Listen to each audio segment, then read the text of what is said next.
And we're live. Hello. Hi, everyone. Hi, everyone. We have Fairfaith and Nimue and therefore Draco in the room right now. Howdy, howdy. And we're all here for the 20th birthday and anniversary, really, of the Way of Arda's lore, which used to be called Tië eldaliéva the Elven spiritual path. And we have with us, dun-dun-dun-dun, Adam Hayden. Hello. Hi. So we also have, Dave decided to do a really nice little presentation for you guys. So we're going to put that up on the screen. It says Way of Arda's lore, a 20-year journey. Let's go 20 more. Right? Yeah, I plan on kicking at least that long, you know. Okay. This is basically the history of the organization from my point of view, because a lot the thought of it, the idea of it, goes back before we founded the organization. So I just had to start with the beginning, basically. Yeah, the beginning meaning because definitely you had the seed of that idea before I was even aware of it. Right. Likewise. Yeah. So yeah. I'm gonna switch the screen so that I can navigate this. Let's see, here it is. Okay. So the Way of Arda's lore, a 20-year journey from Tië eldaliéva to the future of mythic scholarship. I mean, this is getting really creative now. A commemorative history of the 20th anniversary. Okay. The origins, the search for mythic truth. The 1980s to 2005. Dave, did you want to read this part and then maybe I read the next part? Yeah. Okay. Okay. Awesome.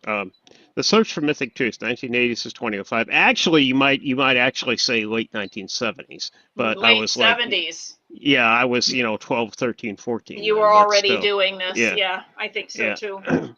The roots of Arda's lore lies not in the cinematic spectacle of Peter Jackson's films, but in a much older and deeper quest.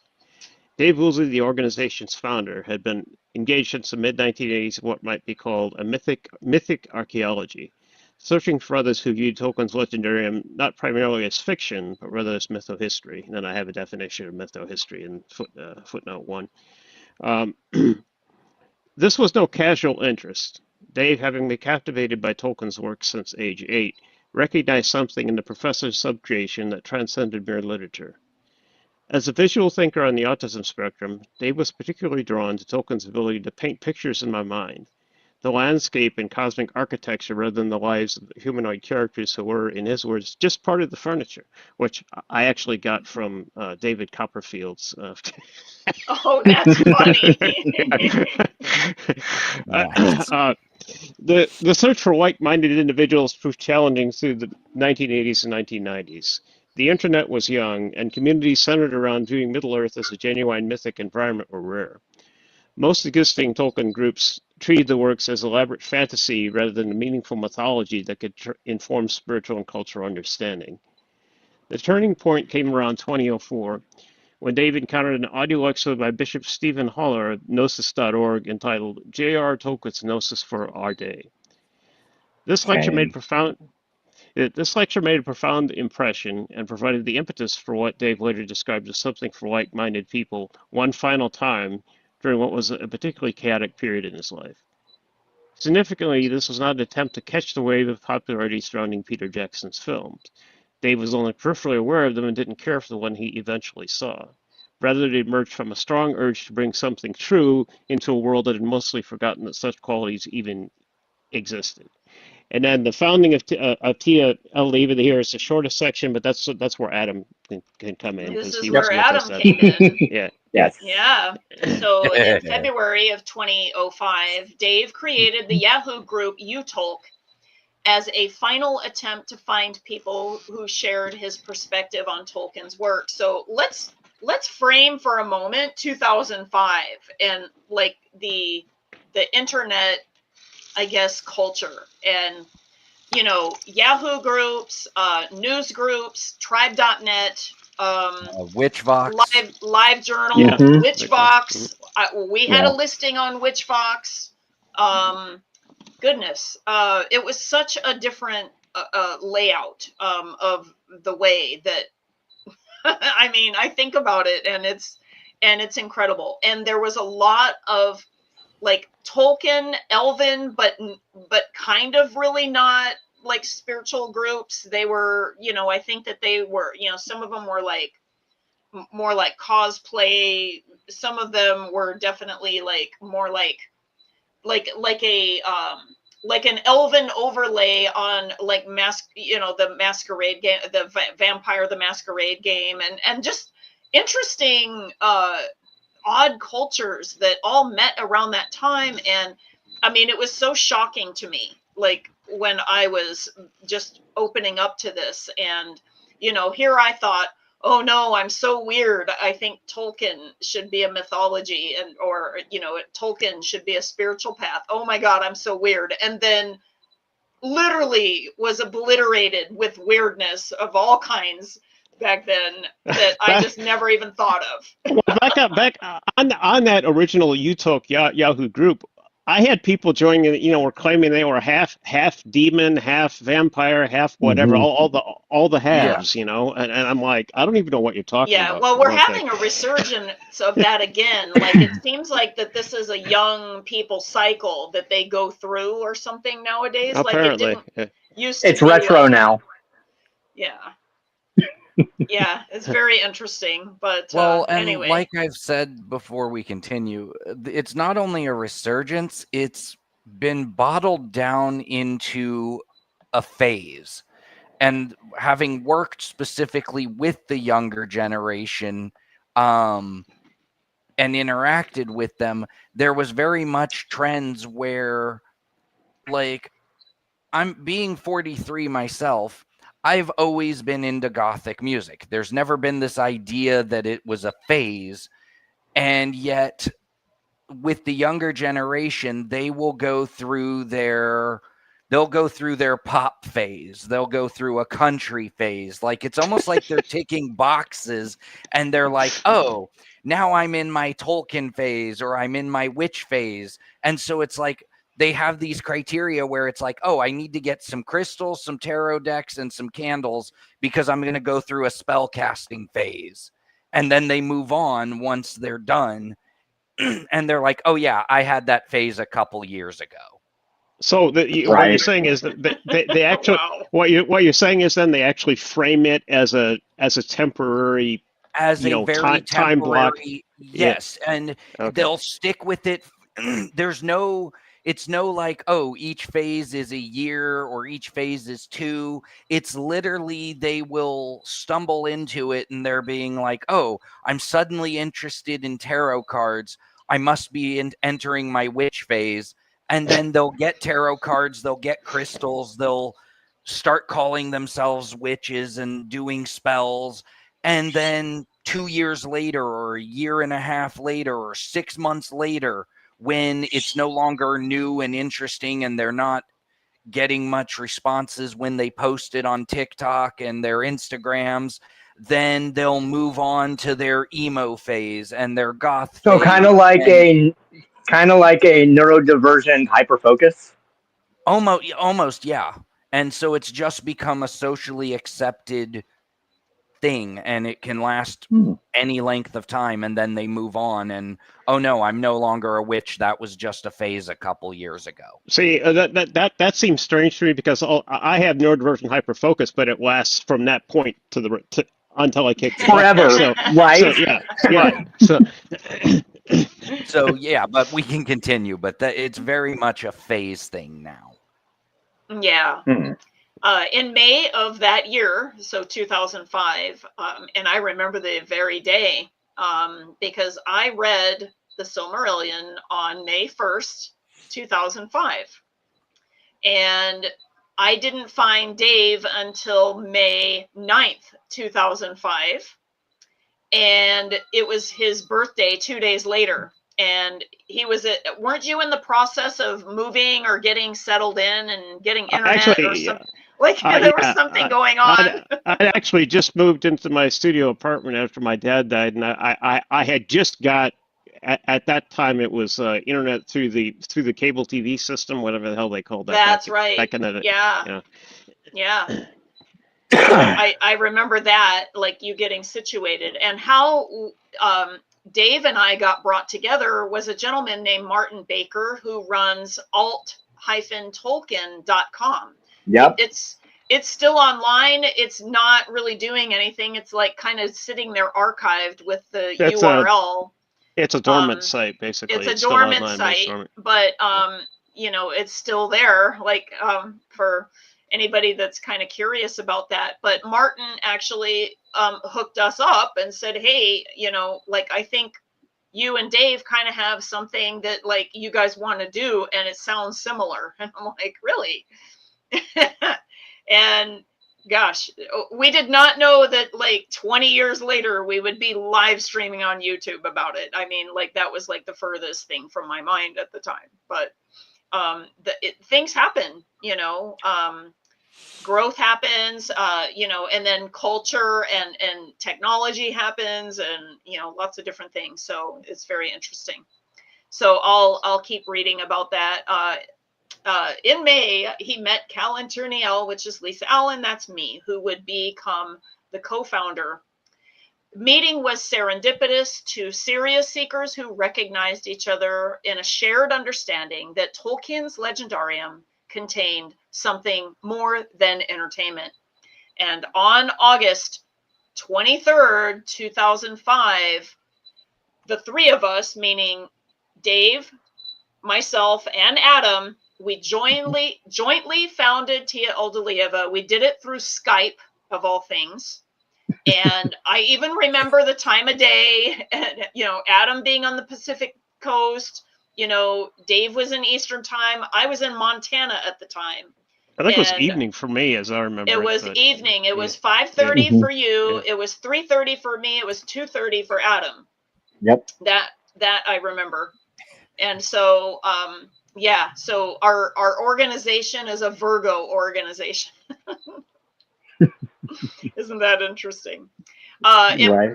The Path of the Star People, Tië eldaliéva, we did, like, we kind of played around with that name because we were not linguists, and so we had I remember there were a number of different versions, but I don't remember what they were. Kilwyn helped us. Well, she helped me come up with my name too, and she was the one that helped us come up with Tië eldaliéva, actually.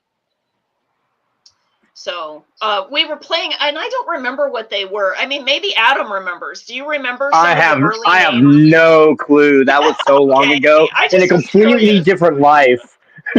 Yeah, I know. And well, we all had a lot of things that happened to us over the last 20 years, right? I believe the word wrath, R-A-T-H, was in one of the early names. We did look at that because of Remy Roth. We thought like the road or the travel or the like the way, meaning, but yeah, so we looked at but Tië is like a better because it meant more of the way rather than a path that you walk on.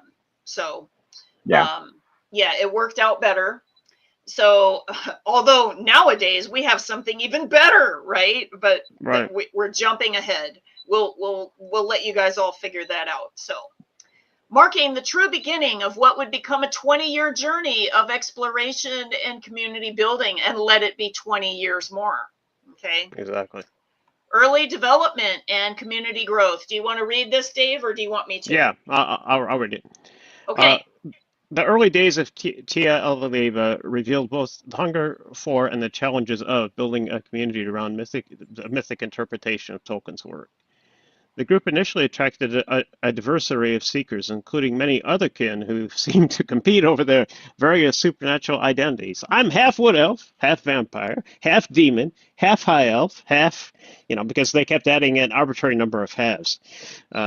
This posed some confusion for Dave, who had never been attracted to elves as an archetype or any of Tolkien's other hominins. His interest was in the cosmic and landscape elements of the legendarium.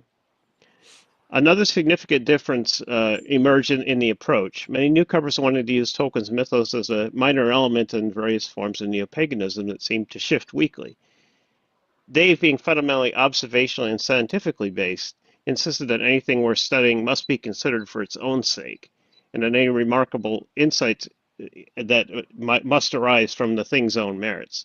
This principle would become foundational. The signal must arise from the data, and you guys probably weren't aware of it in TE as such, but after I founded IV, that became like a central tenet. The signal must arise. Well, from we the had data. a similar thing that actually Ray, my husband, rest his soul, he left the planet in 2012. Mm-hmm.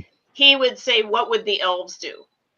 And what he meant was because of the elven origins of the stories. That was a lot of like Tolkien definitely had, like portrayed a lot about his own, like, if you will, morality and all of the, like his own, like kind of spirituality, like even through the lenses of the stories kind of came through that way. And so I know that Dynion, your wife, had actually said, what does the Legendarium say? Which was also a good way to, again, like cross compare. It wouldn't be like, oh, I had a dream last night and Tolkien's wrong. Like that would never be what was going on. But that would happen in a lot of the other neo-pagan groups. Well, and that was a central. That was basically a central tenet of that other weird group who doesn't exist anymore. But you know the one I'm talking about. I know you don't want to mention their name, but I'll rename nameless. Okay. Yeah. We're not going to advertise for them. No. I had a dream last night that I was Glorfindel, yo, and oh yes, you are Glorfindel. You had that dream. That means you're true. That was the attitude. That's the way they would operate. And I'm like, I'm like, well, I could say I was Genghis Khan too, but just because I say it doesn't mean it's true. Yeah. No, that's so funny. Yeah. So Nimue says, I hear it called era, such as I was in my Tolkien era. So she was talking about like we were talking about phases. Earlier. Phases are apparently she's heard it called an era. Like I'm in my witch era. Yeah, and Nimue also says that Draco says, as a Virgo, I approve because we're a Virgo organization. Very cool. Awesome. Very good. So, and by the way, I don't know if I told Adam, but we wanted to have Erendiel come on tonight as well, because I heard that in Sedona. And so when I was there and I was connecting with Draco and Nimue in Sedona, not in Sedona, but in Arizona when I was there, I was staying in Sedona and they came to the Whole Foods, and so we hung out for about an hour. It was really fun. That's awesome. Yeah, it was totally cool. But he and his wife are busy this evening. Otherwise, they would be on. And he said, "Let me know whenever you guys do something like this again." So that was pretty cool. So I thought I would tell you about that. That's so awesome. Yeah. So very good. Here we go. Let's see. We have. Do you want me to continue reading? Yeah. So we're at another significant differentiated or difference. Okay. So that's the paragraph we're on right now, right? We're on during this period they began developing. Yeah. Oh, okay. Okay. During this period, they began developing his skills in shamanism, particularly in theogenic shamanism. And that's shamanism that's the shamanic state is induced by psychotropic plants. There's a whole bunch of them. Peyote is probably that's not the one I use, but that's probably the best known. My favorite is mugwort. Yeah, mugwort is, and it's more gentle. Yeah. It is. Mm-hmm. Yeah. Although you know what's funny, Adam, about mugwort? So I took a whole bunch of mugwort, like just to see what would happen, and I was like kind of scared. Nothing happened. I did not dream or anything, but I back then I was still menstruating, and I started my period like 2 weeks early. Yeah. She tends to be a gentle mistress. My body did some weird different stuff with the mugwort. Anyways, go ahead, Dave. Yeah. Okay. Mugwort is good. Skills in theogenic shamanism, eventually finding his plant ally after several challenging attempts. This personal spiritual development merged with his scientific research methodology, creating a unique approach to evaluating what was or was not compatible with the Legendarium's central ideas. The community worked intensively on developing observances and rituals, with Lisa's contributions proving invaluable in this area. Dave also began using a targeted phrase search program called Recall to systematically mine the entire legendarium corpus, an approach that would later influence his development of quantitative methods for analyzing mythic content. After approximately 6 to 8... Is it spelled R-E-C-O-L-L? I thought it was recall. Like, you know what I mean? It actually is spelled this way. Yeah, it's the wow. The dev who made it chose to call it that. I guess to hint at that it's recall with an A. Like meaning recollect, right? Yeah. He basically that's basically the dev's branding. I see. You know, yeah. I see. After approximately 6 to 8 months of development, they established a forum and began presenting their creations to the wider world. The response indicated genuine interest in their work. And that doesn't even talk about the forum that crashed for us, or is this the one that crashed? Well, that's it. Well, it didn't crash. The server that it was hosted on decided to pull the plug. It wasn't making money from it in terms of advertising or something like that. Yeah, something like that. Yeah, so they decided, well, since we aren't getting enough advertising revenue, we're going to pull the plug on the whole operation. So then everybody's like, SOL, I got to take your stuff and run, and then grabbing it to do anything with it and scrub it. It was worse than that, because they didn't give you access to the actual MySQL database on the back end. So all I did, I would have to periodically drop all the hidden areas and make it completely readable by the general internet, and then use a program called HTTrack to download the entire website. And then, but that would just give you a static web page, basically, of the state of the forum at the time. Too. Yeah. So after I founded IV, which we're going to get into in just the next section here, I had to basically have the webmaster there, Luthien, who's still the current webmaster of IV, basically go through and write a script. She's a professional programmer.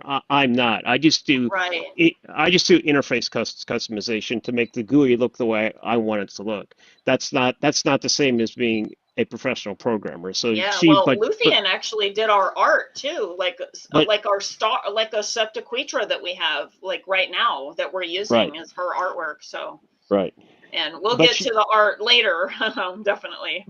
But anyway, she was a professional programmer, so she wrote this script to basically take the areas that we wanted ported. The Kirth project was one of those, and basically take the HTML posts and insert them into the forum table at tables at the proper area. Now that takes some skill. I don't have that skill, so yeah. We understand. Okay, after approximately 6 to 8 months of development, they established a forum and began presenting their creations to the wider world. The response indicated genuine interest in the work, which I would agree with that. The Great Division. Boy, was there a lot of drama around this when it happened, or what? Well, there was drama. There was drama for each of us. I'm not sure how. Yeah, not to us, meaning. But I'm not sure how much drama was it for other people. Yeah, I don't know, since lots of assumptions of what was going on. I was shocked when I heard. I was shocked, but I wasn't surprised, and it made a lot of sense, to be honest. Yeah. It was like when Dave and I got together and we realized that there was two different really approaches to things. We just got our heads together, and I'm always the one with, solutions of making everybody happy. I'm like, we should just have two groups, one group that does this deep dive thing, and one group that's still doing outreach and presentation, and then also repeating the material so that, we know if it has integrity from the repetition. And you guys were doing a lot of like experimentation. Hey, let's change the calendar. Does it still work? Hey, let's do that. Let's break this down. Let's look at this. So you guys were like in the lab, and we were like, the storefront.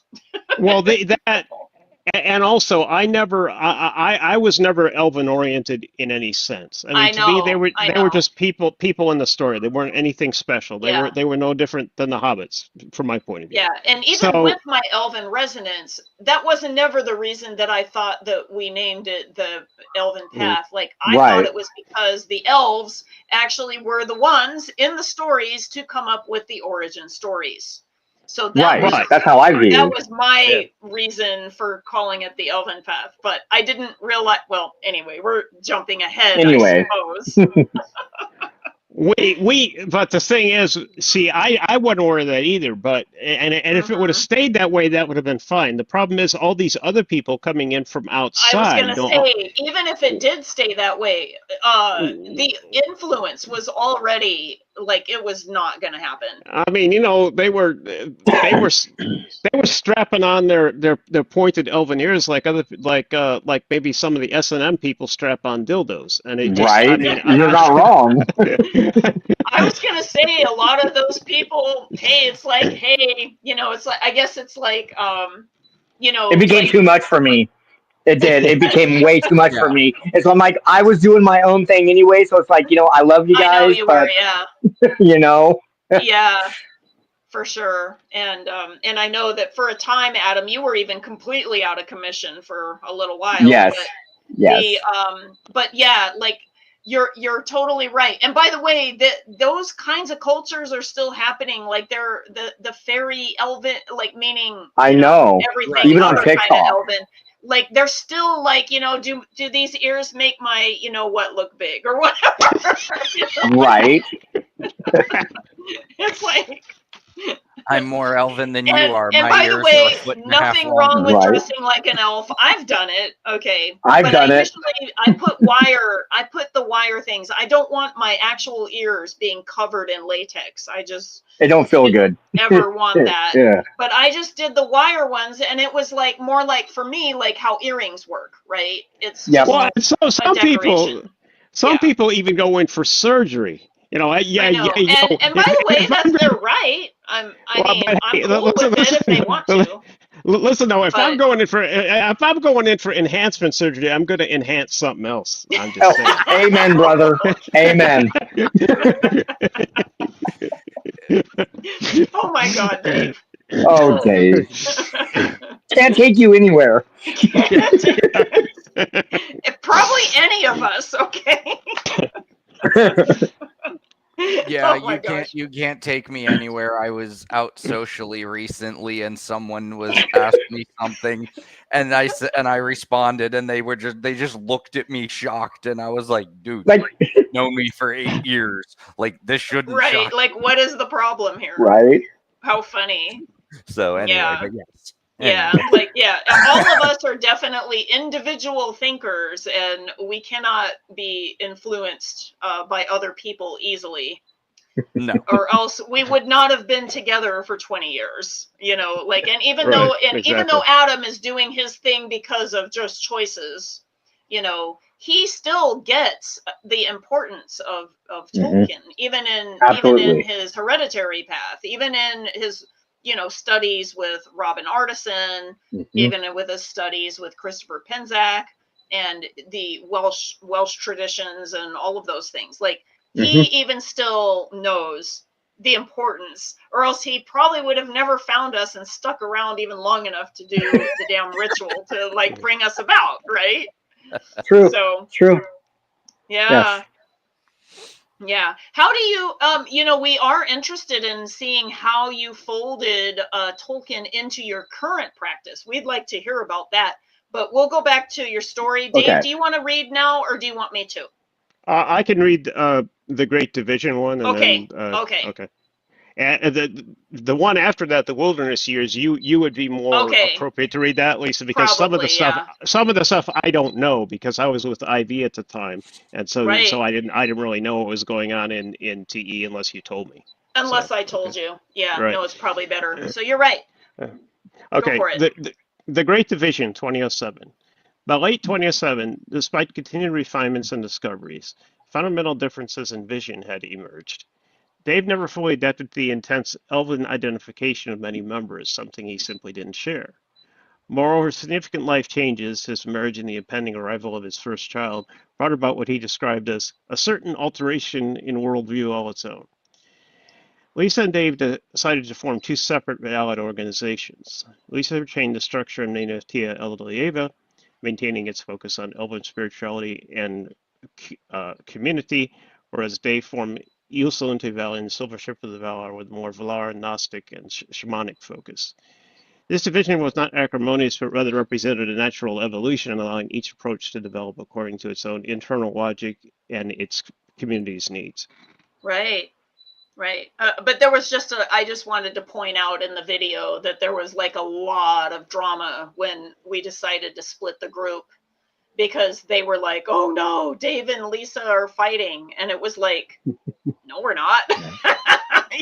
Well, yeah, that was kind of surprising to me too, because I was like, I want to start this. We're not fighting at all. Like, we're just trying to like make this thing work. And this was a good idea. And it gave us both autonomy, and it's just a good idea. And I was like, I want to start this new group with a more Valaran focus. I don't know if I had come up with the name Ilsalunte Valion at that time or a few months later, but it was around that time. And so started the website with a simple machines forum and put some of the content up there. And then I was asking people, do you want to stay with TE, or do you want to join my new organization? And that's where I think the drama came in, because I think some of the people, I don't know that, but I only heard like secondhand later that some of the people were like you said, Lisa, Dave and Lisa are fighting about whatever. And right. Like, well, and here's what I did. Okay. Now, I will say that what I did was I made them choose between the two, because to me, there was a definite different focus. Mm-hmm. Okay. So it's like, if they wanted to do one, do one. And if they wanted to do the other, do the other. And only me and Dave were going to be getting together and discussing stuff. Like, that's the way that I looked at it. But maybe my demand to make other people choose which side they wanted to be on, maybe that's what made it look like that we were having a fight. Because I did not want, okay, so here's what I didn't want. I didn't want people in both organizations. And then, and by the way, it wasn't about, because there definitely was people that wanted to be in both organizations. And I know that they had a good heart. Okay. So it wasn't about that. But what it did was it would lay a precedent of like, oh, it would be like how, how like children can manipulate mom and get some things and manipulate dad and get other things. Like, you know what I'm talking about? Right. Yeah. Like, those kinds of dynamics, I wanted to remove all of that by making people choose one or the other. Only me and Dave would be able to get together and say, hey, okay, here's what's going on with us. What about you? And then he's like, oh yeah, like we did this calendar, like, and wow, we reworked it and it works. And it's like, okay, I wanted it to be, I wanted Dave and I to have the control over where those points came together again. We wanted a lot of autonomy for the groups themselves, but when they came together, it's like, my group came to me, and they always do anyway, so that happens, okay? And probably for you, Dave, that probably happened to you too. Like, everybody just comes to you, right? Generally speaking, yeah, because Luthien is not as involved with that end as I am, so yeah. Exactly. Yeah, so it made more sense, and this way we had better control about who said what, and all of those kinds of things, instead of having like, I don't know, just I just felt like it was a better way to control any drama that could happen from somebody, like, I guess, trying to like exactly get favors from me or favors from you or something like that. Like, and I just said, no, actually, we're going to do it this way. And so that might have been the reason that everybody thought that we weren't friends anymore. Possibly. Yeah. And I never really thought about that, but you know what? I told everybody we were. I mean, you know what I mean? It's like, Well, and we would still get together to collaborate on certain things during that time period. So there wasn't like for sure. Yeah. For sure. No, we did. In fact, I have a couple of I think I have a couple of recordings from like I want to say 2009 when Ronnie and Eleanor was involved and we did like the Rainbow Bridge thing. Right. Yeah. Together. Yeah. And we did well, obviously with Markus, which is coming up. We're going to get to that point. We did some things together. We also did some things separately. And it was really interesting for him to figure out, like, because even he had a hard time of going, so why are you guys separate organizations again? Oops. Guess what? That's just what we decided. It just worked better as autonomy. And interestingly, so there was a side effect of this decision, and that decision was that some people in the group that was Tië eldaliéva, which I was in, didn't get along. I'm not talking about Adam, but there was other people that were in the group that Tië eldaliéva that didn't get along with other people in the Ilsalunte Valion group, and vice versa. So it allowed everybody to like have their group and everything went fine for a really long time.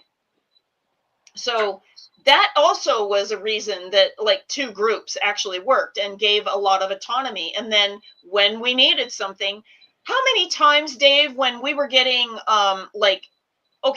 for a lack of a better word, invaded, where people wanted our intellectual property. Remember that one guy in England? Oh, yeah. Yeah. Okay. Yes. Yeah, and then like remember like how they were trying to get all of our rituals and everything so that they could write their own book, and we knew that was what was going on because we did research on him, and we were like, he's after our material. That actually happened. That even happened after I started IV. We would have people joining and then like pretending to be involved but wouldn't post much, and then it would say, "You got any rituals for me? You got any rituals?" Exactly. Right. Yeah. And I mean, it happened to you more than us, actually. We did have enough people like that were, picking at us, but I guess with the forum, like, the forum setup like that Luthien did, which she did a great job on that. It gave people this idea that it's like, ooh, top secret, whatever. This is a thing. No, this is a thing. One of the problems we've had in IV since its early days is people will join, but then they refuse to post. And I'm not sure precisely what it is. Luthien and I tried to figure it out. Didn't come to any conclusions. In a recent email, Ian said it was very confusing, and I'm like, well, it's sort of. I could see how somebody could say it was confusing. It's hard to search, which is a big problem, and that may be that's a hard that's a difficult issue. But I do feel that most people are consumers of information rather than contributors of information. So very and that's everywhere. And that's everywhere. I was going to say, like, my guess is that if you talk to Adam and find out who he's talking to, I bet you he will find the same thing. Well, it's even very much in the corporate world. Everything been in it very much. People will oftentimes sit there and there will be no files to do something, and so I'll create a file, and then someone's like, "Oh my gosh, where did you find that?" Or "Can you give that to me?" Well, you could have created the stupid thing, but there's very much this idea of, well, I'm not going to create it. I'm going to wait for someone else to create it so I can use it. People aren't usually out there creating new content. I've seen it in groups I've had over the years where it's very much just, okay, I'm here, teach me. Tell me. Right. Well, and nowadays, I don't even think that it's about stealing it for their own authoring and becoming a big deal. I think that they just want to have, like, they're just expecting free content being poured into their head because everybody else does, Not really sure about all of that, but Very good. Well, let's keep going. Yes. The Wilderness Years and Renewed Collaboration, 2008 to 2020. The years following Peter Jackson's film trilogy brought natural attrition as mainstream interest in Middle-earth had waned. Both groups weathered these fluctuations, with Tië eldaliéva consistently maintaining larger membership numbers due to Lisa's more active outreach efforts. And I will preface that one of those efforts was in around 2009 or 2010. We ended up being featured in a Llewellyn book that Emily Carding wrote on fairy magic, and we had a whole interview in that book. Yep. And so there was a lot of efforts towards, it was around the time that Facebook, you know, everybody moved from MySpace to Facebook, and then all of a sudden we had 1,000 fans. Like, we're like, what is going on here? Like, we're not advertising or anything. Like, and what was really interesting was that was just the people that liked us. And then there, like, if we looked for people that followed us, it was like 1,400 or something like that. It was crazy. You know, we didn't understand what was happening, but though, I mean, yeah, things just kind of started going anyway. So significant milestone came in 2014 when Markus Davidsen, Dr. Markus Davidsen, then completing his doctoral dissertation at Leiden University in the Netherlands, began studying both organizations as part of his groundbreaking research into, quote, fiction-based religion. That's his thesis. Yeah, he's really well known for it right now. So I still get mentions from academia from that. Yes. His thesis, The Spiritual Tolkien Milieu, a study of fiction-based religion, would become the first major academic treatment of communities that treat Tolkien's legendarium as genuine spiritual and mythic material rather than mere fantasy literature. Davidsen's work provided crucial external validation that what Dave and Lisa represented a genuinely new phenomenon in contemporary religious studies. And I would agree with that. Very much so. Because the otherkin movements, they definitely kind of did this, that, and the other, and many of them still even practiced regular, like paganism or whatever, and they changed it all the time rather than keeping with one body of material. So that would definitely be the case there. During this period, Dave's Ilsalunte Valion continued refining its analytical approach, developing increasingly sophisticated methods for mythic pattern recognition. Lisa expanded the Tië eldaliéva's liturgical and communal practices, meaning, you know, it was more about outreach for us, really, still at that time. Also, again, time testing the same material to see if, like, each season that we did things, like, you know, you get a repetition and you can compare, like, okay, we did, you know, this Endari ritual, we did this, you know, like for 5 rituals now, and there's a lot of consistency. So we were doing things more similar in order to, like, resonate and ground into the energy, where Dave and Ilsalunte Valion were playing around with, like, the calendar and other stuff. And actually, we even still have different calendars today. So that'll tell you something.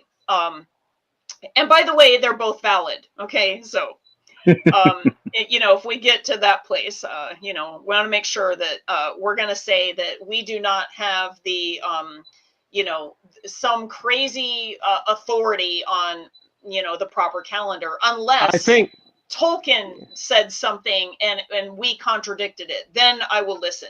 Okay, so I think the main difference is that this is from my point of view. So, Lisa may disagree, but I think the main difference is that Lisa, being a professional astrologer, brings a lot of like astrological patterns into what may or may not match, whereas I bring more shamanic. If you're talking about a spiritual intuition of things, or just general preponderance of the evidence logical methods into matching. So some of the matching is different some of because it, of what that. you guys used also was like kind of from folklore, right? I wouldn't really say from folklore as much as a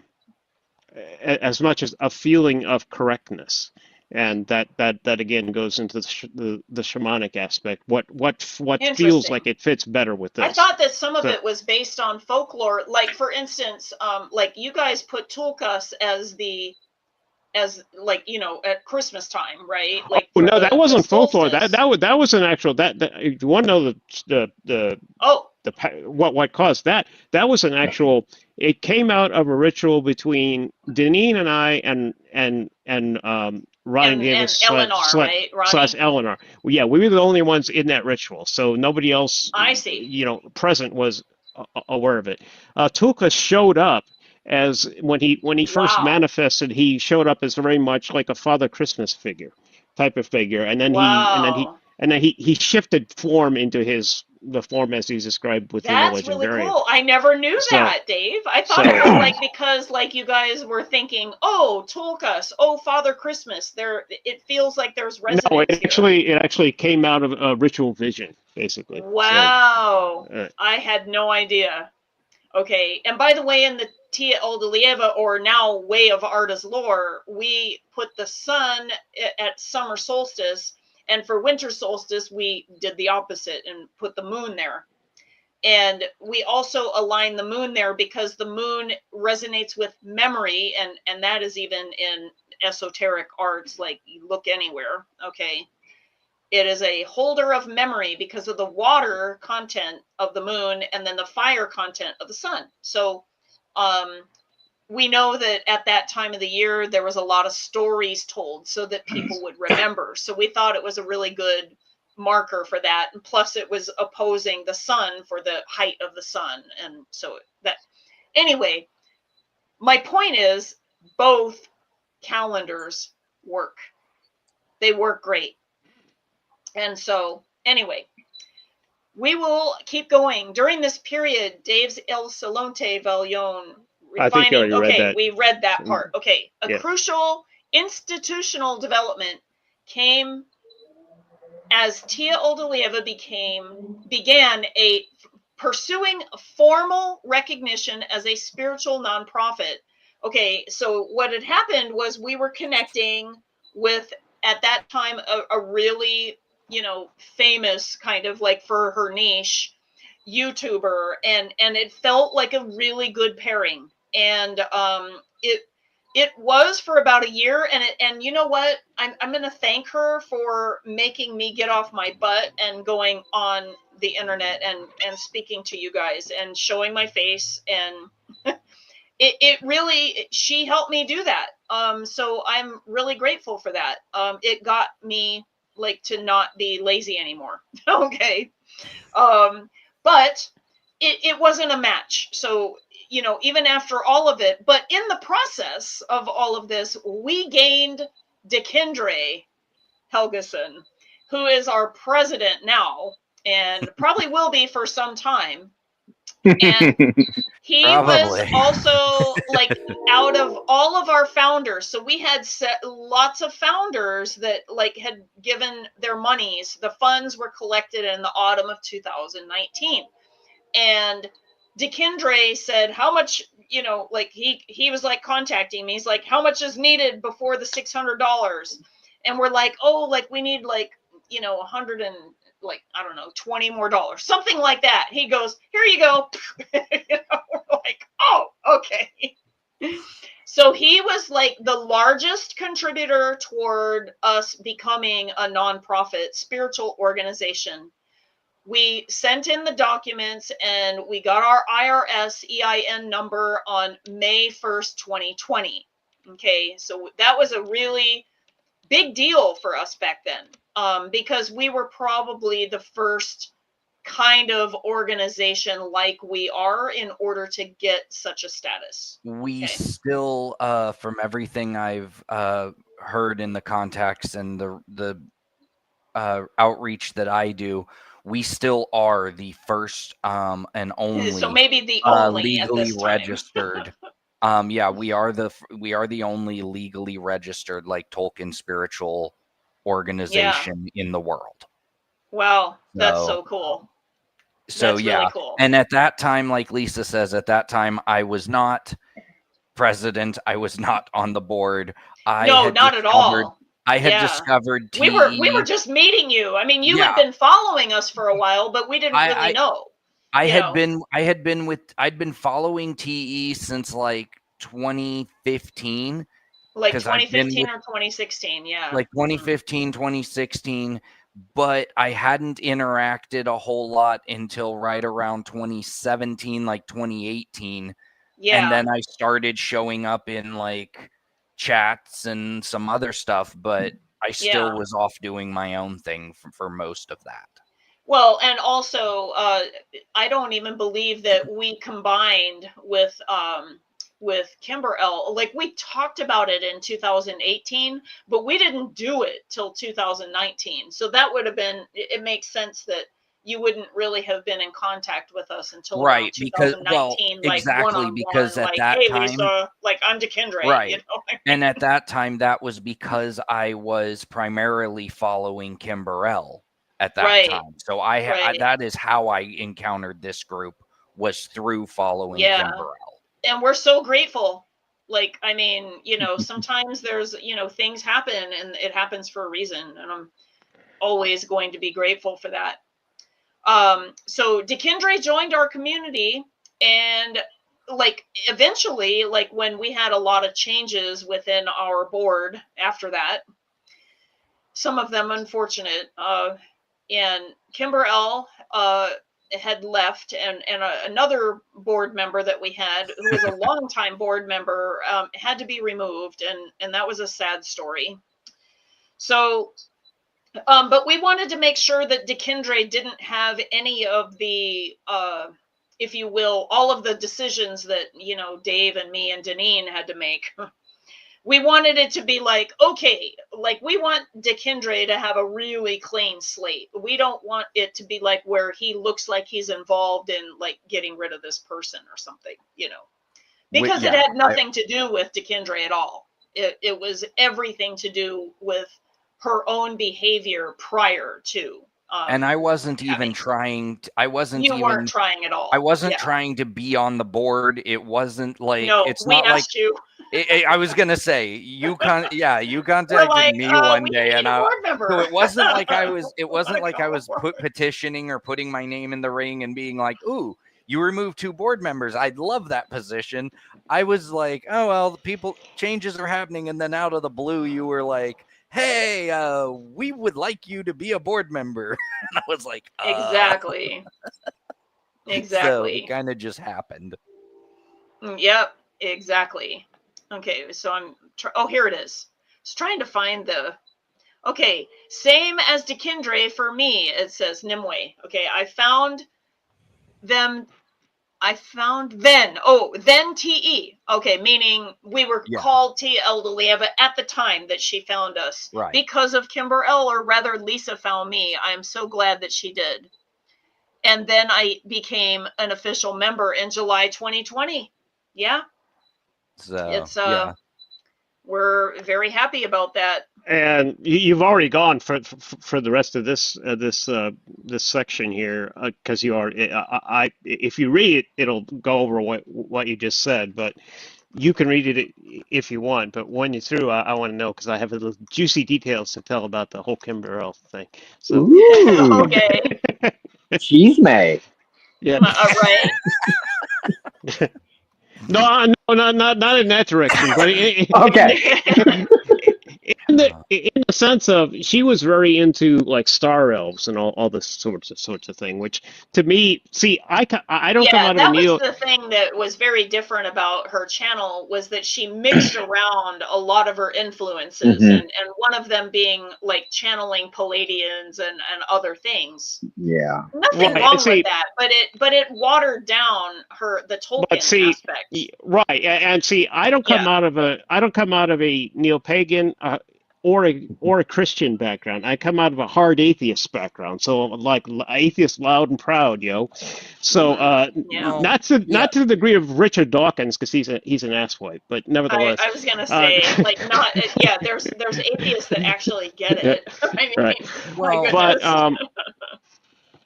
go on. And I was going to say, and then as we've also said, other things, it's not bad, but there was also a lot of damage done to the overall, and I know Dave's not part of it, but there was a lot of damage done to the overall elf community, because one thing where I'm very strict on with this group is that we are very cautious of who we collab with. Someone like Dr. Markus has an academic credential. We worked with a student named Emily, who was Emily is fantastic. the folklorist, who was in Manchester and is a folklorist and going for a degree. And so she got us in front of the Tolkien Society when we couldn't get them to look at us three ways. You know. So I've been very critical on that, who we interact with and who we allow to represent the group needs to be curated very carefully.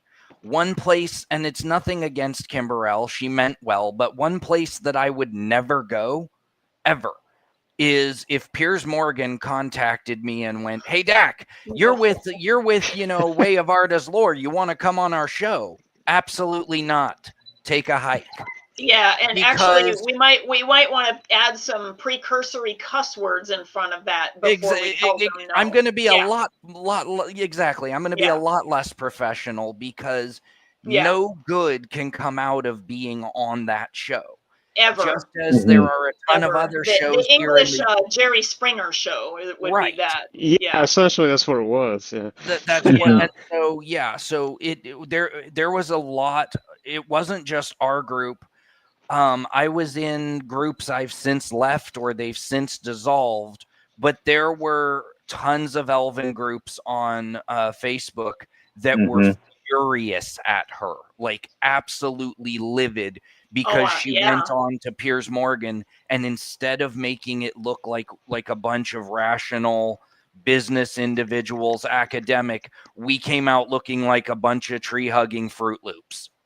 Yeah, well, and like frying on acid or something. I mean, well, and the problem that I had with her whole Palladian angle, she actually, apparently, insofar as I could understand what she was saying at all, apparently believed that they were like aliens from the Pleiades star cluster who were visiting Earth or whatever. And I'm like, that star cluster is only 100 million years old, and if there's any planets orbiting those stars, they're getting bathed in energetic ultraviolet and hard X-rays. So how are your wonderful aliens going to evolve that quickly? Oh, well, they came from another star system. And I'm like, well, if you start making up excuses to each contingency, you can spin it into anything. Yeah. It's not bad, but it was. But that was another issue that we went through in the sort of chaotic years of it was just like a lot of really bad press that we did not need. Yeah, well, and actually, I mean, I feel that there are plenty of people already doing the Palladian channeling there's so many, okay? Just shake a stick, okay? And you will find many dozens, if not hundreds of people that will be talking about that. That's not our job, right? Like, we are here because we're actually doing something very unique. Imagine that, right? We're actually keeping it Tolkien. And not over the years we were trying to like keep it Elven, but like to the degree of Tolkien Elven, but like it just wasn't happening. And like we realized everybody that came to us, it's like, oh well, I'm this kind of Elven, so you have to accept me. We're like, what? what kind of elven is that? Like, well, it was over and over again. It would be like, maybe like 1 out of like maybe 20 people would be like into Tolkien elves. And everybody else was into anime or Dungeons and Dragons or Warcraft or, cosplay or whatever, One of them, this was in IV, so you might not even be aware of it, at least, but one of those type of people came to me in IV and said, I'm a blood elf. What can you tell me about blood elves? And I said, a what? Because I didn't even know what the fuck he was talking about. Even know what and so I had to look it up. Apparently, it's a World of Warcraft it's a World tribe of Warcraft or something. Oh, I see. Yeah. Oh. And I'm like, so then when I found out what it was,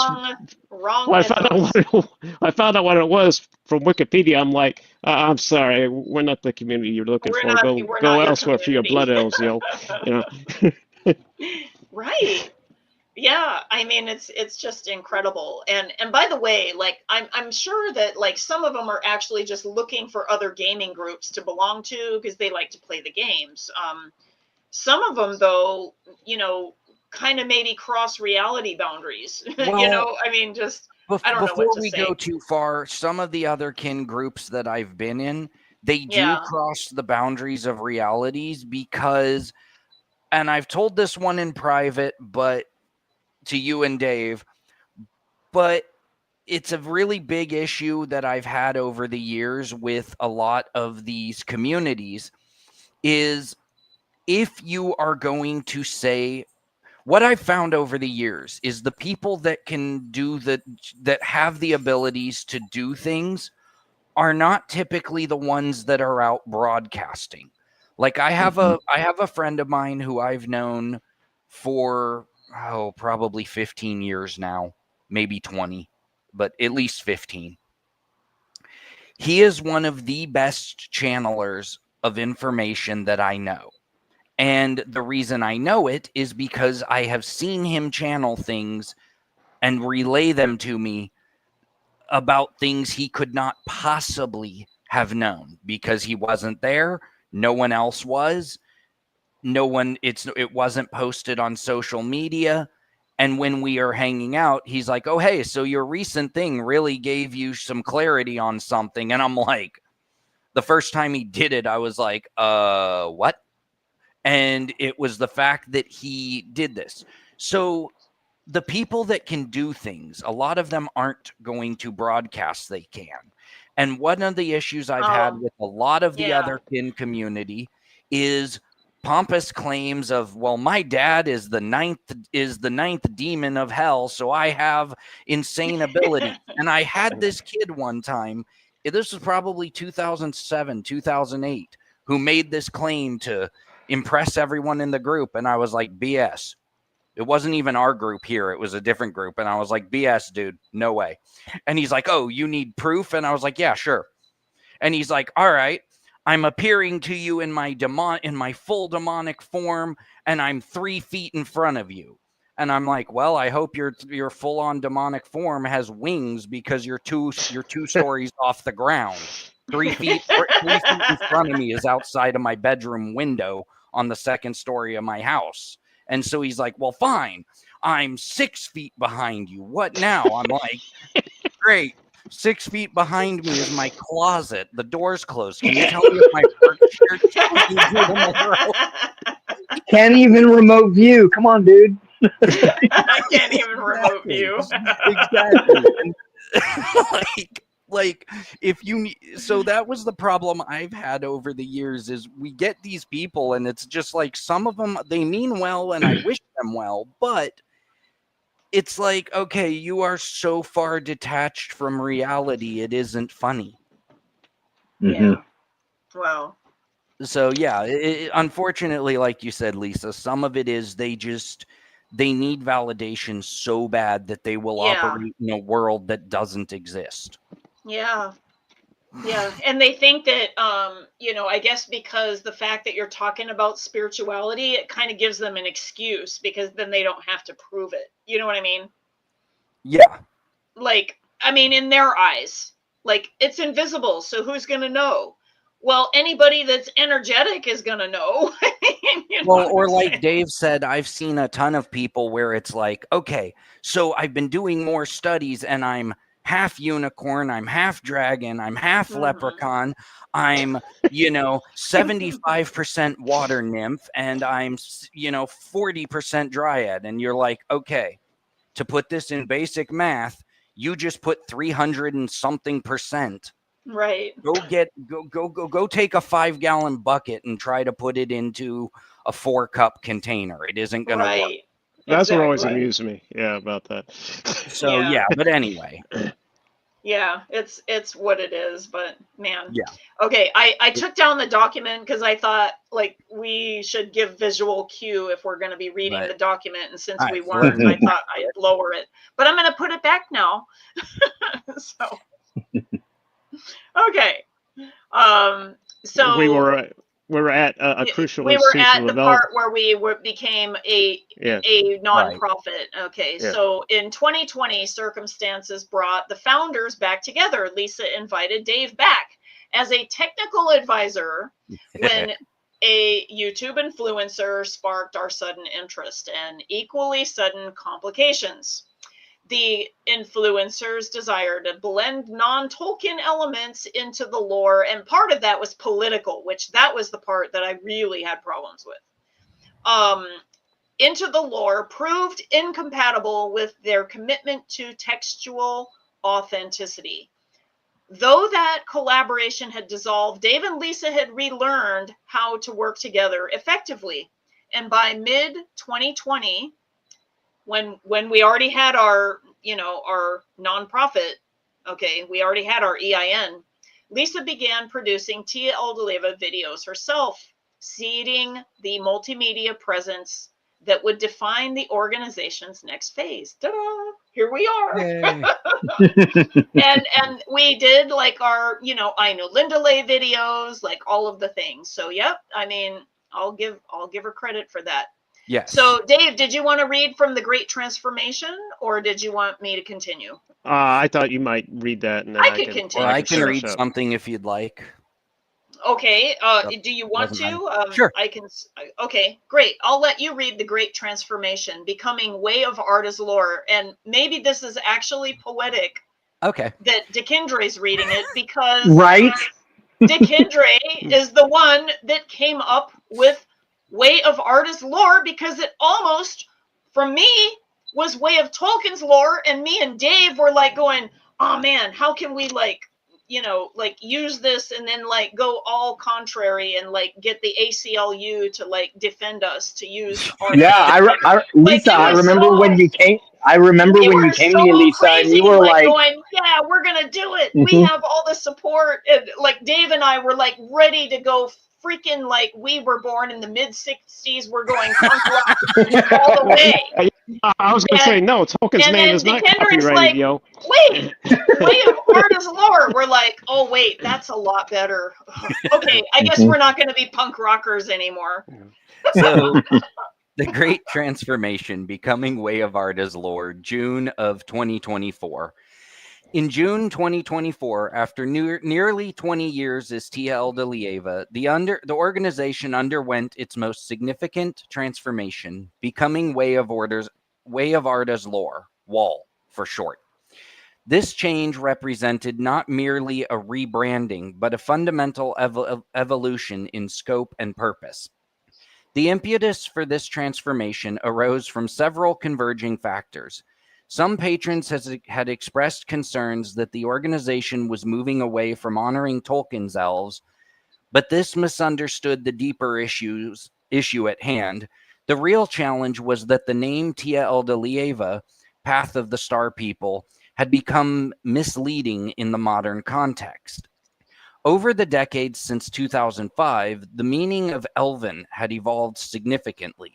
What once clearly denoted Tolkien's specific conception of elves had become diluted to encompass numerous archetypes: anime elves, World of Warcraft, blood elves, otherkin elves, and various other fantasy interpretations.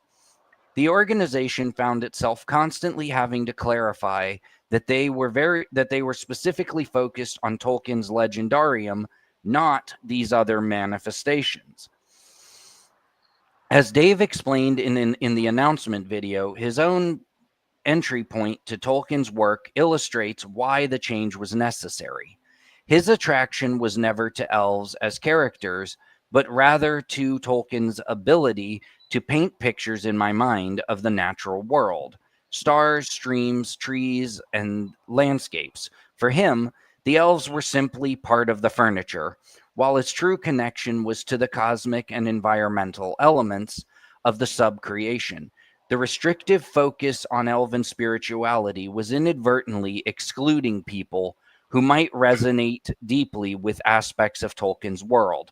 And that actually was coming up time and time again in comments where it would be like, well, I really love your group, but I don't identify with the elves. I don't, so like I don't feel there's a place for me. So there was like, well, so there doesn't feel like there's a place for me.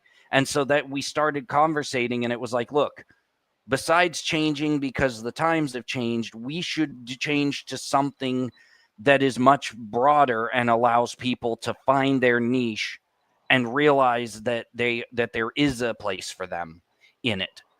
So during the rebranding process, Lisa initially proposed the Way of Tolkien's lore, which would have maintained direct connection. It would have been very eventful in the news. That would have been a Pierce Brosnan moment, or whatever. Or not Pierce Brosnan. Many hours of behind the scenes discussions, listening to Dave and Lisa being like, let's take them. Let's go. Let's go.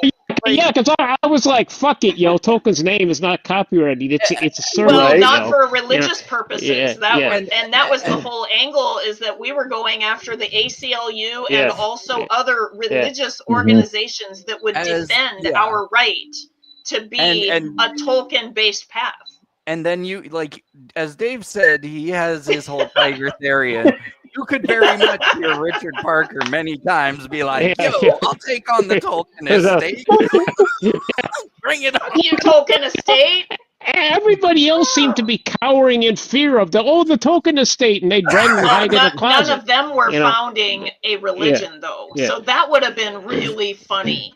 But it would have gotten us a lot of attention for maybe a bad reason. The wrong reasons. Also, we would have had a lot of negativity as well. Also, real quick, before I continue reading, Lisa, there's a great comment from Nimue.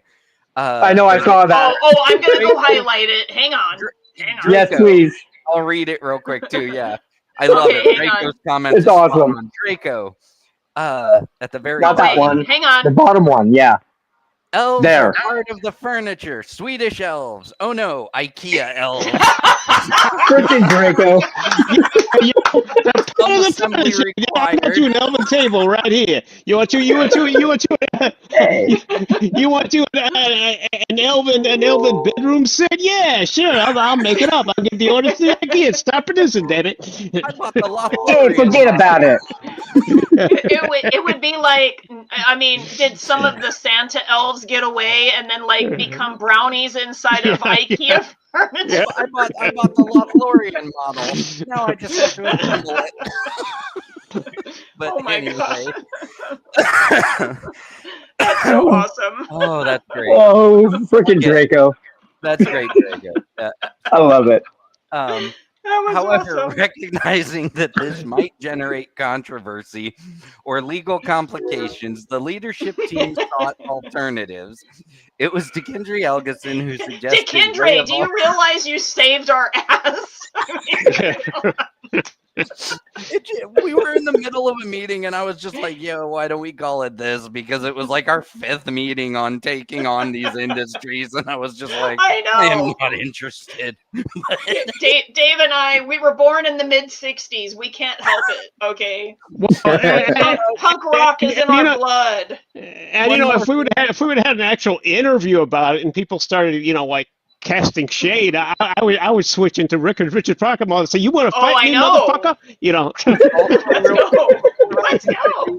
Before I continue reading, Nimue has another great comment about the IKEA elves. Okay. Oh my god. Switch over. The instructions would be in Sindarin and Tingwar. And as confusing as possible. It would be like old Sindarin. Like, how do I put this together, damn it? but then the the black speech might like seep in there. No, because that would be that would be the Timu version though. Oh. Oh my gosh. So anyway, go ahead, Dak. At least we have fun here. Who suggested Way of Arda's lore, a solution that provided far more elegant and comprehensive that proved far more elegant and comprehensive. Yeah, well, when I did the research on Arda to make sure we could use that, right. That's what sealed it for me. Arda, meaning Earth in Tolkien's cosmology, encompassed the entirety of his subcreated world, rather than privileging one people above others. Lore emphasized their commitment to the actual content of Tolkien's legendarium, rather than modern reinterpretations or additions from other fantasy sources. This rebranding allowed the organization to tighten their brand in a crucial way. They could now clearly state that they were exclusively focused on Tolkien's own writings and explicitly exclude non-Tolkien material. As Lisa noted in the video, they were totally okay with comparative study that reference Norse paganism, Celtic folklore, or other mythological traditions, provided such study always returned to and was grounded in Tolkien's material. What they would no longer accommodate were attempts to incorporate anime elves, gaming archetypes, or purely invented otherkin variations that had no basis in the legendarium. What we also stopped at that point, and we've done videos on, is moving from, I think Tolkien is a perfect, example of, Hercules from Greek myth. No. There's similarities, but no. We're not going to do, so it also allowed us to stay to the material. Yeah. The transformation also enabled, I hadn't read that, enabled a more inclusive structure. Rather than losing the elven focus, Tië eldaliéva would continue as one house within the larger wall framework, similar to the 12 houses of Gondolin mentioned in Tolkien's early writings. This allowed for specialized alignments, elven, dwarven, human, or even connections to the Valar themselves, while maintaining the scholarly rigor that demanded all such alignments be grounded in Tolkien's actual text. And we had a lot of behind-the-scenes conversations on this. It was constantly, okay, if we move forward, how do we move forward true to the material? And that still takes up a lot of our meetings at times.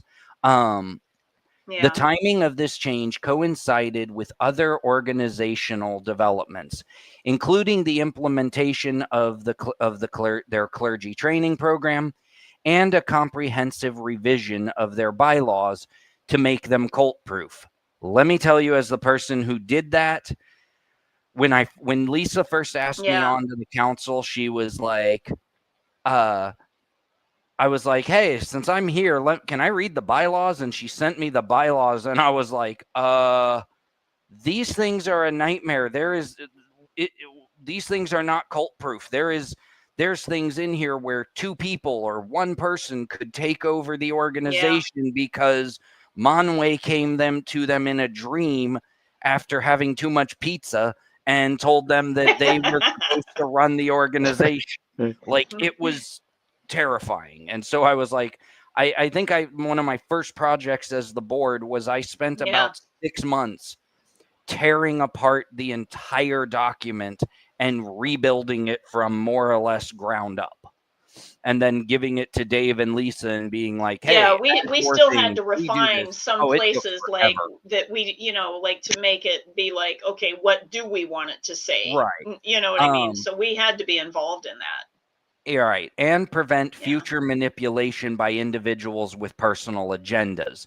as I touched on, to make sure that no one could override the group and take control. If anybody needs a copy of our bylaws, you just contact me, elvenspirituality@gmail.com. I will send them to you. I have just one too, and we're going to be updating them. But I have a copy. We'll be updating them with well. the Way of Arda's lore when we get our new EIN number, so that we are completely going to be breaking away from the old energy, because there's been some discoveries that are like a little weird, and we don't want to have legal problems later. I think that it's okay, but it's so borderline. I just don't, like all of us on the board are like, we don't want to take a chance. Exactly. So yeah. This period also saw significant changes in leadership structure. Following the departure of previous board members, one voluntary, another removal, Dakyndre Helgesson joined the board in 2021, eventually becoming president by 2023. His contributions to the organization extended far beyond financial support, providing crucial leadership during a period of institutional maturation. Yeah. Yep. And we're definitely like, I mean, I can tell just from the energy of us together. And then like, so for instance, like when Dr. Markus came back recently, like to kind of do hey, we have a 10-year checkup. What are you guys doing? Right. And yeah, no, it's really cool. Fun. He's actually, and he did like 3 interviews of us. 3 interviews, Really? 3 yeah, no, it was really cool. And so he knows about this whole Way of Arda's lore. He knows about like all of this stuff that we just did. Emily, like we said, Emily and had Emily Baines probably about too, 4. She was a Manchester folklorist student going for and she's going to be a doctorate after. She did like 4 interviews with us, 4 or 5, and clarified things. Put the group in before the Tolkien like society and everything, and places That's cool. we wouldn't have gotten, and did a whole like presentation on the organization. So it's been an interesting change of what we've seen energetically and academically. Yeah, definitely. It's been. She even did a video on it with the Tolkien Society. If you have that link, I would have to search for it. No, it's even better than that, Dave. The Tolkien Society is hosting it on their channel. Yeah. What, really? We are literally on their channel now. Her video is on their channel, and it's holy crap. And I know, right? I'll give you the link. I'll give you the link. She expanded her presentation to, I think it was like an hour, and she looked at another group as well, but a half hour of that video is dedicated to Way of Arda's lore. And she did so well in presenting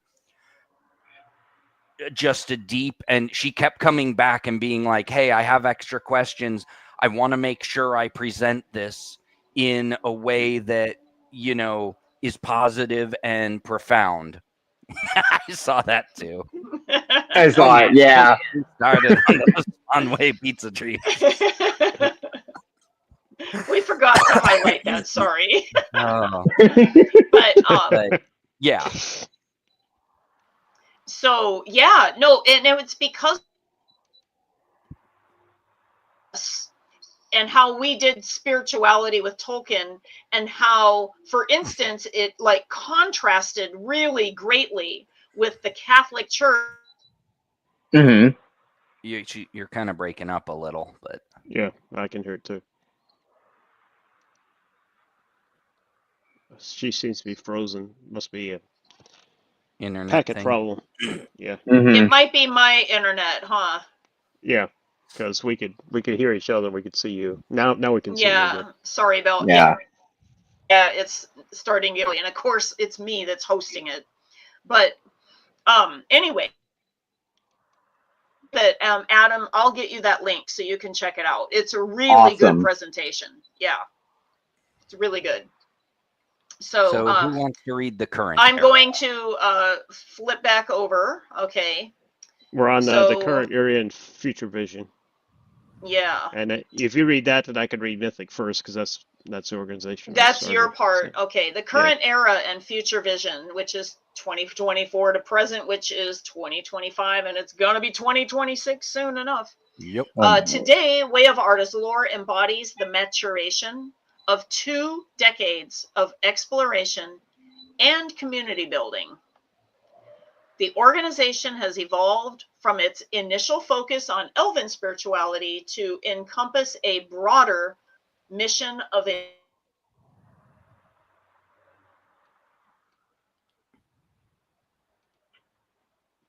froze again. Yep. Arda's lore represents a synthesis of the paths explored by both original founders, combining Lisa's gift for community building and outreach with methodologies that had emerged from years of serious scholarship and spiritual exploration. The organization's video content, community forums, and ongoing projects demonstrate a commitment to treating Tolkien's work with the depth and the respect that it deserves, while making it accessible to the new generation of seekers. The organization's academic significance received formal recognition through Dr. Markus Davidsen's decade-long study, which culminated in his 2014 doctoral thesis. And we'd already talked about the title. Right. Davidsen's groundbreaking research provided the first comprehensive academic framework for understanding fiction-based religion communities where fictional texts serve as primary spiritual authorities. His work documented how Way of Arda's lore and similar organizations represent a genuinely new phenomenon in contemporary religious studies, challenging traditional distinctions between fact and fiction in a spiritual practice. In 2024, Dr. Davidsen returned to update his research documenting the organization's evolution over the intervening decade. The follow-up study captures Way of Arda's lore's transformation from experimental spiritual community to established institution, its navigation of legal and organizational challenges, and its pioneering role in what had become a recognized field of academic inquiry. Way of Arda's lore now stands as possibly the first registered nonprofit organization explicitly dedicated to Tolkien-based spirituality, making it a unique subject for religious study scholarship. And as Dakyndre said, we're the only one, apparently. And additionally, additionally, something to add too was one of the things that Dr. Davidsen pointed out was, and this is a testament primarily to Adam, what you helped create, but also Dave, Lisa. He pointed out that when he went back to in the last decade since 2014, when he went back to check up on some of the previous groups, he found that a lot of them had dissolved, had diluted into just more or less, he said very few of them were functioning anymore. And even the ones that were, he said they were diluted and weren't, they weren't what he originally wrote about. They had not been able to establish. And he commented a few times to Dave, Lisa, and I that he was really impressed that not only were we still around, but that we had expanded in a decade. Well, and we tightened up our brand. Right. He was like, you guys had expanded in a decade way more than what he had expected. Amazing. Yeah, it's pretty cool. Okay. And we can't wait to hear your story, because we would like to see how it loops back around, because everything loops back around, right? Absolutely. So, but we're gonna have Dave go and article. do his mythic first connection, because this is our clarion call to those in the community who feel so pulled. So, Dave, take it away. The mythic first connection. As Way of Arda's Lore celebrates its 20th anniversary, it does so in the context of broader developments in the field of mythic studies. Dave Woosley's recent work with his new research and development organization, Mythic First, represents the cutting edge of applying quantitative methods to mythic analysis, developing tools like the mythic signal scalar that can mathematically distinguish authentic mythic content from derivative or parodic material. What this is, for people who have never heard of it. Yeah, I've never heard of this, so educate us. My interest, even before I was interested in Tolkien at 8 years old, I was interested in mathematics. That's probably the oldest of my special interests. And it's in pure mathematics. It doesn't have anything to do with coding. I can't code a hello world program. That's a language. But I can do vector math, so there's a difference there. So what I did was I developed an algorithm using a sequence of primes called the Lucas primes, which there's a numeric sequence closely related to the Fibonacci sequence called the Lucas sequence, and the Lucas primes are Lucas numbers that are prime. And I found a way to use those Lucas primes to take first the algorithm makes a first pass, and it draws out all the mythic words in any arbitrary approximately 800 word body of text that you feed into it, whether that's Tolkien material or biblical stuff or from the Bhagavad Gita or I don't know how you pronounce the Welsh one, but something like Mabinogion. I don't know how to pronounce it properly, but Mabinogi. Okay, yeah, it doesn't really matter what the text is, so long as so long as it's been converted into English by a good translator. This thing can go through, extract the mythic words, and then run it through a prime number algorithm to detect how much mythic content it has. And it goes on a scale from 0, indicating no mythic content, to 1, indicating pure mythic content, which would basically just be isolated words. So you could feed this any body of text that's about 800 words long. Dave definitely wins the fucking nerd award. Okay. I love it. I love it. So when I fed it, I was testing it with there's this parody of Lord of the Rings called Board of the Rings. It was apparently written during the 1970s. Yes. Okay, you take that. It has a lot of Tolkien words in it, but my algorithm takes account of that. So you feed that into it, and you'll get only about a 0.25 at the very highest, because it penalizes parodies. So right. And then if you feed a business publication into it, like speaking about risk management, that's only about 0.5 to 0.20. So I mean 0.05 to 0.20, depending upon how it's worded. But you feed anything mythic into it, you'll get over 0.70. Like Tolkien's work comes about 0.75 to 0.83. You put in an author that writes kind of mythic but isn't really like Stephen King. If you put his I put an extract of his Wind Through the Keyhole work in it, because it has more of a mythic content, and that came out as 0.53. So it'll actually detect what mythic concentration of mythological signal is in the text that you feed it. So it's very useful because Tolkien is the criteria or the background actual so there had to be some kind of mythic bases of so are we doing what is 1.0, so is it like the Greek myths? You could feed anything into it, because it extracts mythically I just wondered what it was comparing it to. It extracts mythically significant words and sees how far from these Lucas primes each of these mythic words are on a normal distribution. So the more mythic, what I discovered was using it and writing the algorithm was the closer, the more densely packed mythic information is, the higher the scalar scale is going to rate it.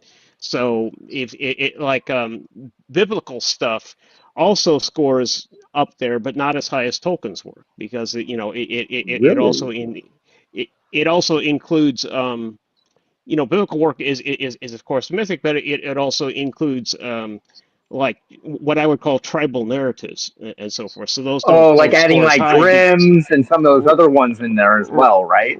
Right. So okay. Yeah, so that's basically what it's doing, and that's how I taught it to extract mythic words, because I fed it samples that are recognized pretty much generally as being mythic. Mm-hmm. So and that's how it extracts the words. But you can feed it an arbitrary selection of text that comes from something, and then that'll tell what the signal rating is for it, basically. So I'm sorry, I'm a little bit overboard on explaining here, but the reason well, we have a lot of people interested on the chat. They want you to make a document, Dave. The reason I think it'll be useful is because Tolkien in one of his letters, it was the one he wrote to Milton Waltham, who was going to publish the Silmarillion back in the day, and then he died, and it turned out to be a different one. Yeah. His next in line at the publishing company didn't want to have anything to do with it. This is too weird, and I can't sell it. Go away, So right. So, but anyway, in his letter there, it's a fairly famous quotation. He wanted to. His original idea was for other minds and hands to take the work and extend it. And I'm like, okay, if I really wanted to extend the legendary with quality writing, how could I tell if it was quality writing? Because that's mostly subjective. So what I did was I made a non-objective mythic signal detector using pure math, and that's what this thing is. It detects whether something is sufficiently mythic or not. That's so awesome. You get the Nerd of the Year award. That is just incredible. I don't even know if a person that's mathematical would think of that application. You know what I mean? Some of the AI systems I was talking to about it said that they didn't have any record of somebody who used pure math in this way, because normally folklore or literature is like islanded off into its own academic space, and people who are involved in pure math don't usually go there, and they don't go into pure math. So it said it was unique as far as its database had a record of. So wow.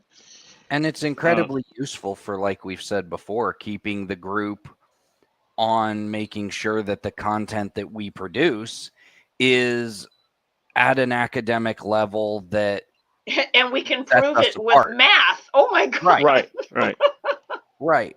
And that's always the thing. If some, again, and I'm sure Adam encounters this, if someone claims something, you need to be able, it's not a well, it came to me in a dream. Not good enough. No. That's a personal gnosis, but if you're going to claim that this is part of the Welsh path, like that, you're in, you can't just be like, well, one of the Welsh deities told me when we were having tea. No. Yeah, it's like that has a special name. It's called unverified personal gnosis. Unverified personal gnosis. But can you, when you can prove something with math, when people are like, well, why do you do this in the Welsh path? Well, here's 6 books written in the 1500 that state this. You can't be like, well, they were wrong. No, those are kind of the experts in the material. And when you go, well, why won't you guys include, pointy ears? Well, in your spiritual path. Well, here's Tolkien's viewpoint on pointy ears. And there's some stuff there. And we've gotten the people who are like, well, I know more than Tolkien did. Sure. Yeah, I know. That's what I'm talking about. It's like, are you kidding me? Wow. Yeah. Okay. Man. I'll go. Anyway. I'll go on. Okay, I'm going to put the document back on so we can continue. Okay. I'll have to talk over the train whistle. Okay. I was going to say, where's the trains coming from? Yeah. I'm not sure. Somebody's local environment. It's not here because we don't have Okay, rural okay. Not so- mine. I It's don't have not trains. here. It's because that was the crows earlier. Yeah. But It's Adam. I was going to say my island doesn't have trains, so Okay. it's not mine. gotcha. Okay, I'll go on. This work conducted in collaboration with advanced AI systems, and that's one thing I find use. I find certain. It depends on the AI, but I find them useful because I can speak advanced mathematics with them, and they don't say what or huh. You know.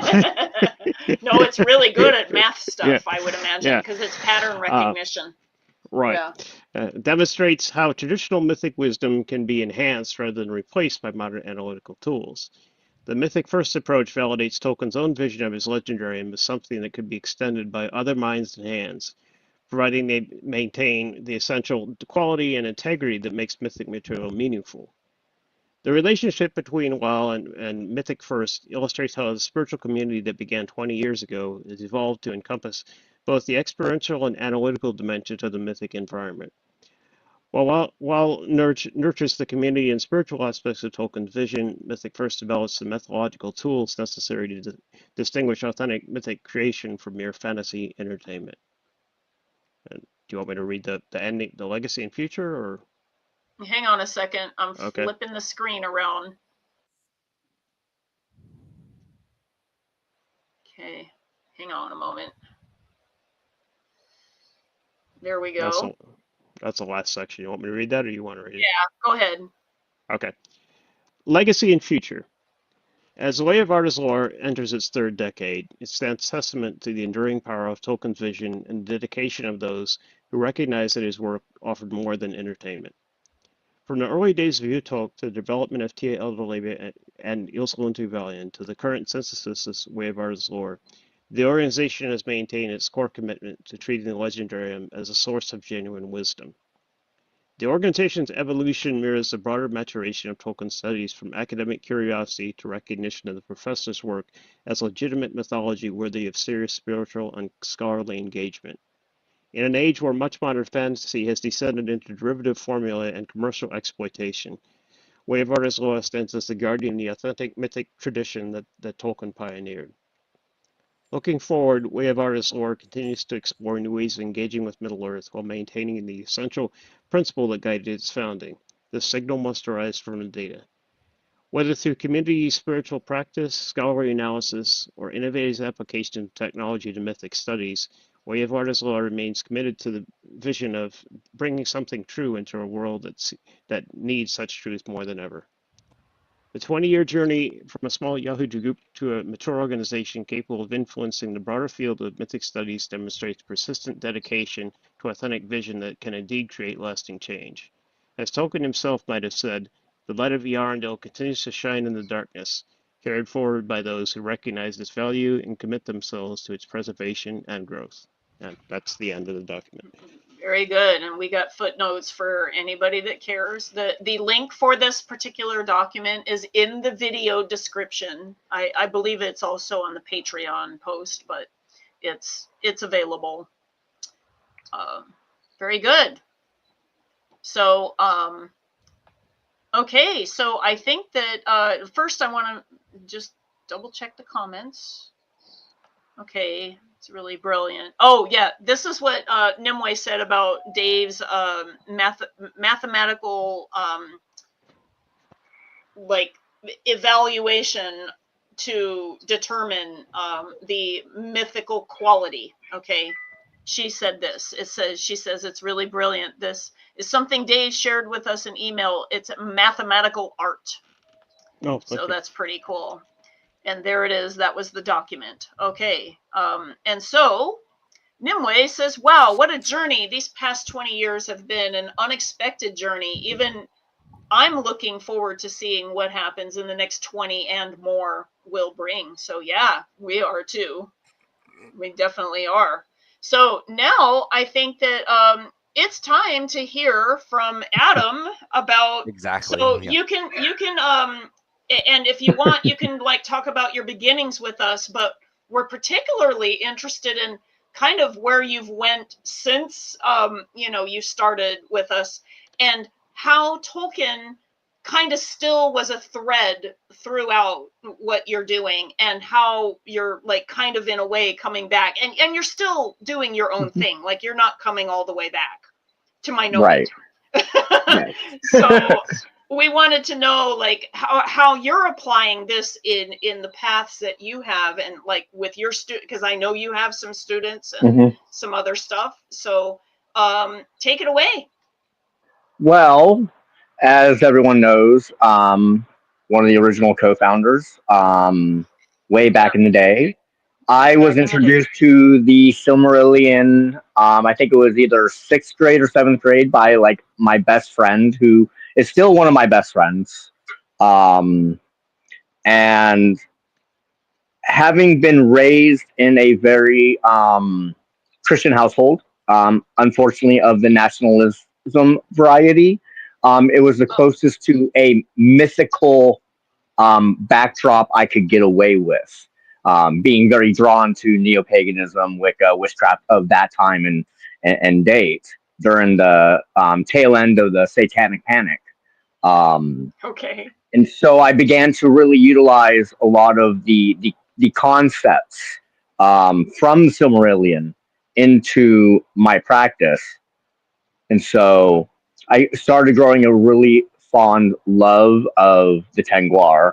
What at that time, what little I had access to in the way of the Elven language, like I did eventually get a copy of The Lost Road, which helped out with a lot of the other stuff. Oh yeah, okay. And so as time went on, and as we were all introduced to each other and stuff, right, I was also in the process of learning some stuff from my grandfather of a Welsh variety.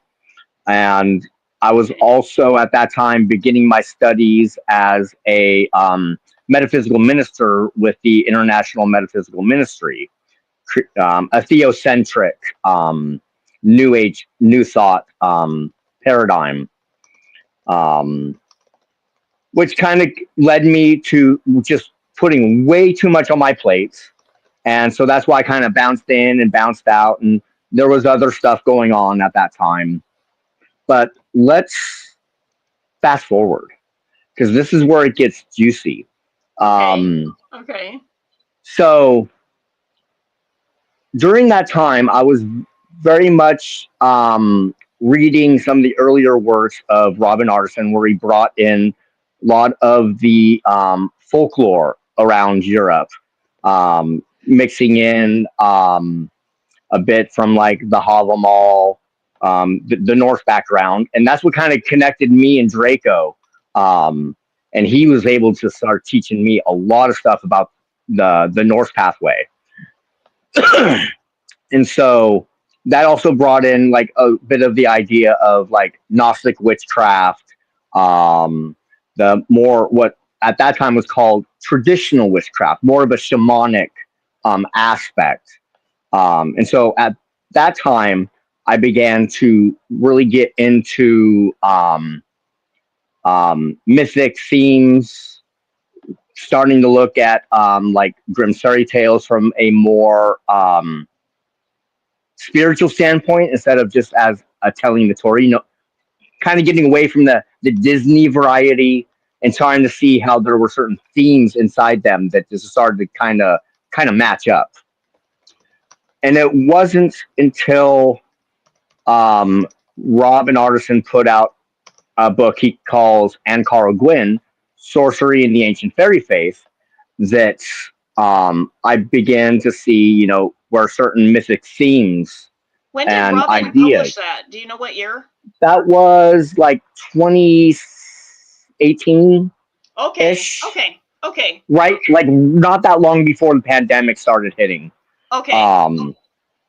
Which is also the time I was an active student with Christopher Penczak, going through his Temple Witchcraft Mystery School, which I went through 3 years.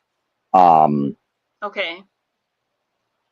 But what led me back to the Silmarillion is that as I was reading through, you know, Robin's work, the work of other archaeologists and anthropologists and stuff, I came to a point working with spiritual entities that I could see a political overtheme in how things were written down. You know, like almost like a natural propaganda. And I was like, you know what? If I'm going to interact with a entity, I want to do it from the point of view of like meeting a friend. So at the heart of Ancora Gwyn is the idea of what's called deep ecology or spiritual ecology. It's a environmental idea of kind of like neo-animism.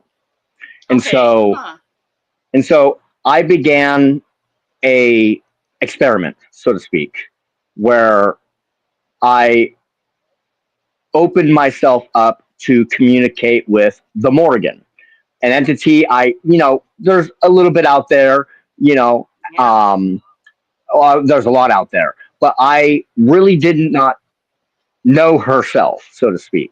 And so I locked up in my head anything I had read and just kind of used the tools and techniques that I had learned in Ancora Gwyn to kind of build an open relationship, basically like, this is who I am,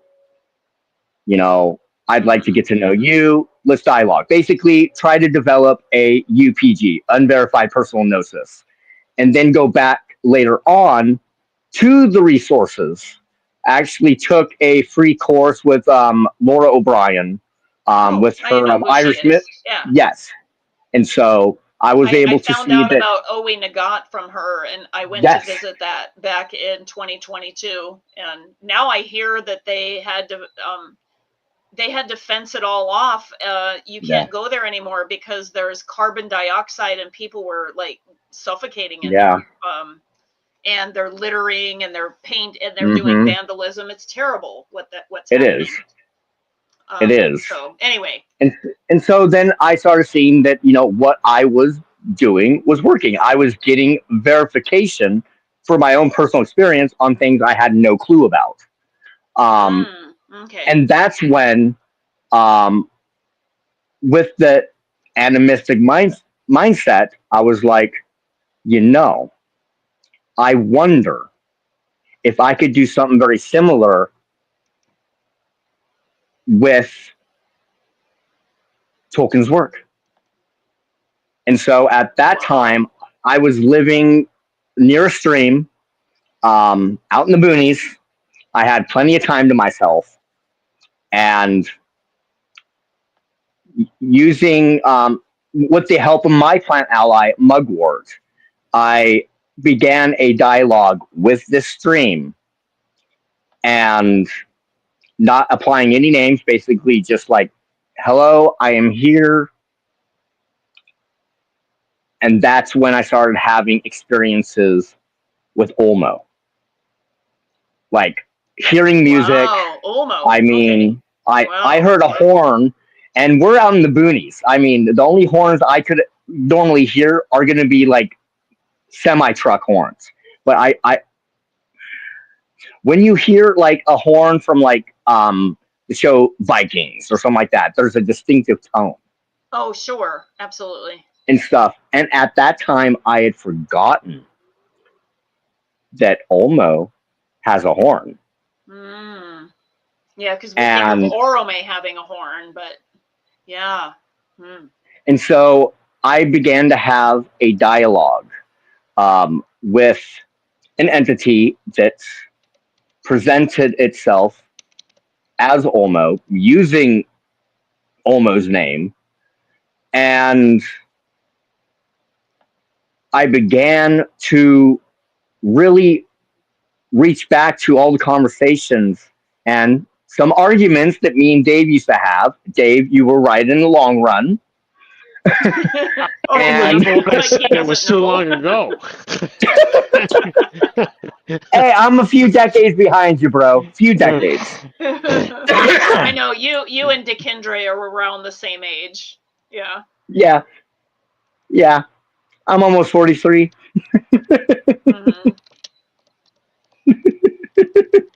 But We can't hear you, Dakyndre. Oh. I was saying I am 43, so we're pretty much same age. Couple months. You guys are really similar. Yeah, I was August, so mine's in November.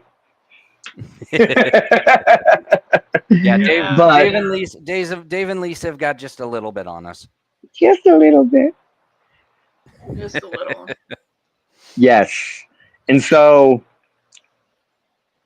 basically that's kind of what's been bringing me back full circle, is that when you start to look at like all these, other myths and legends and stuff that have been passed down, and you realize just how much is interspersed with not just contradictory information, but the knowledge that there is definitely very much a propaganda piece here. And after our last video where we were together, we were talking about the Valar and stuff like that.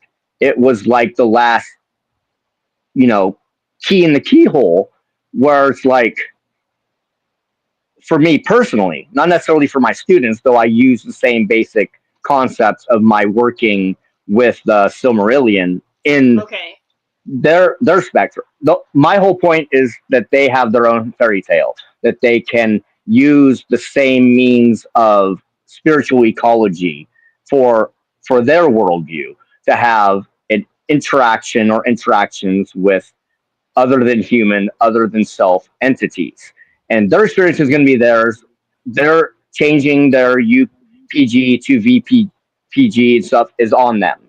But it's basically the same basic tools of altered states of consciousness and having your experience, having a dream or whatever, and then looking at the lore.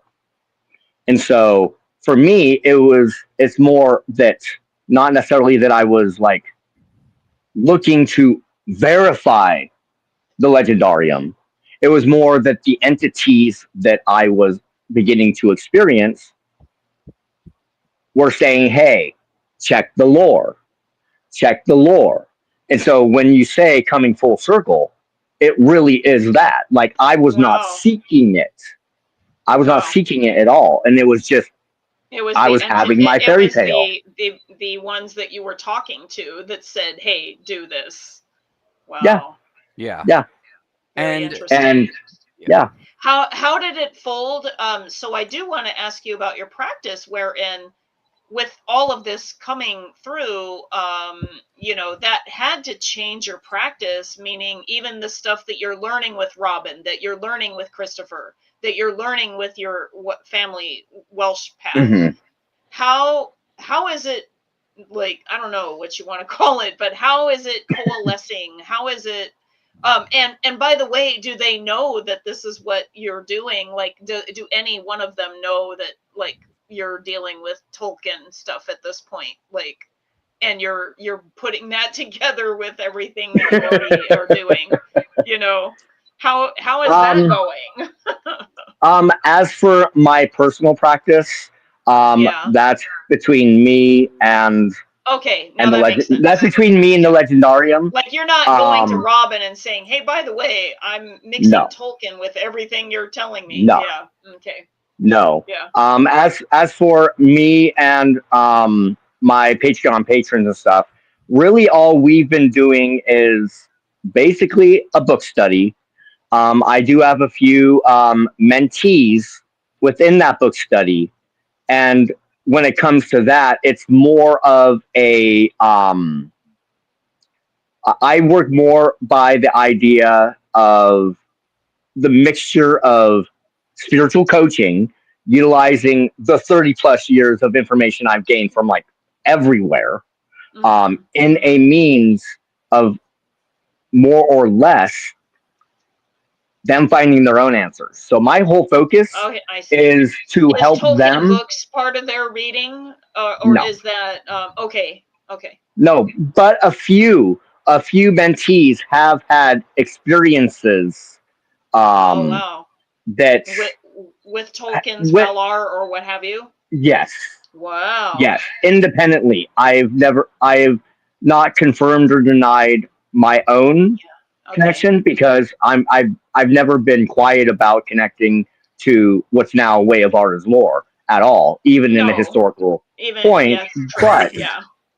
But they've begun to have experiences where they're like, you know, like some people have done before, where they're like, well, you know, like you had mentioned, like Tolkien could be a Hercules figure. I'm like, are you sure? Have you talked to this entity? Did you ask this entity its name? He was like, yeah. And they said, in this case, they said Tolkien. You know, definitely very legendarium, definitely not something that just like pops out of the blue reading freaking like European. Yeah, if it matches the lore, then yeah. And stuff. And so, you know, they had mentioned a specific Valaran name, and I'm like, well, have you done research on the name? So they could go do their research if they so choose. I see. Yeah. But otherwise, no, I try to keep my own personal alliances and relationships with these specific spirits to myself. Very much like. And has that been regular for you, like since they started coming in? Like, has it been regular, or does it intersperse, like with some of your other practice? It's very interspersed, but it's always on like big important things, and it's specifically Olmo. Oh, interesting. Wow. So he's like more of your like kind of, if you will, like he vibrates with you more. Very much so. I don't know if it's the fact that I'm a water sign, or it might be, yeah. You know, I don't know.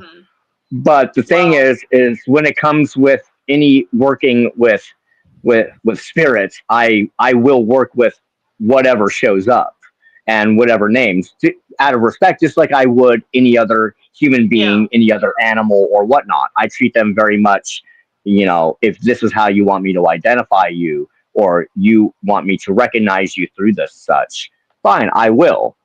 If you are what you say you really are, cool. If not, what are you trying to teach me? What are you trying to convey to me? What do I need to know to build our friendship, build our alliance, and what should I do with this information? And so that's kind of what brought me back around, is literally Olmo. To be honest. Wow. Well, okay. Thank you, Olmo. Wow. That's very interesting, because I think, well, everybody knows that my alignment has been more with Varda Elantari primarily. But I don't know, Dakyndre or Dave, for that matter, do either of you have a primary one of the Valar that you like kind of work with mostly, or that you gel with? Okay. For myself, I can answer. Like Adam, I primarily tend to work with Ulmo. Oftentimes, for a lot of things, Ulmo, Manwe, and often a lot for my own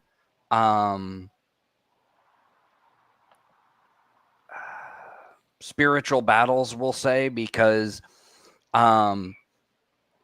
amongst my friend group, I'm what they call one of my Hawaiian friends, what he called it was, what their local term is a red eye seer. It means I see some of the darkest beings that have been around, and I've seen them since I was kid, and I usually confront. So another primary one that has been instrumental in refining the techniques that I use now has been Orome, since he is the hunter and the one who actively seeks the dark beings. I've found in my own studies that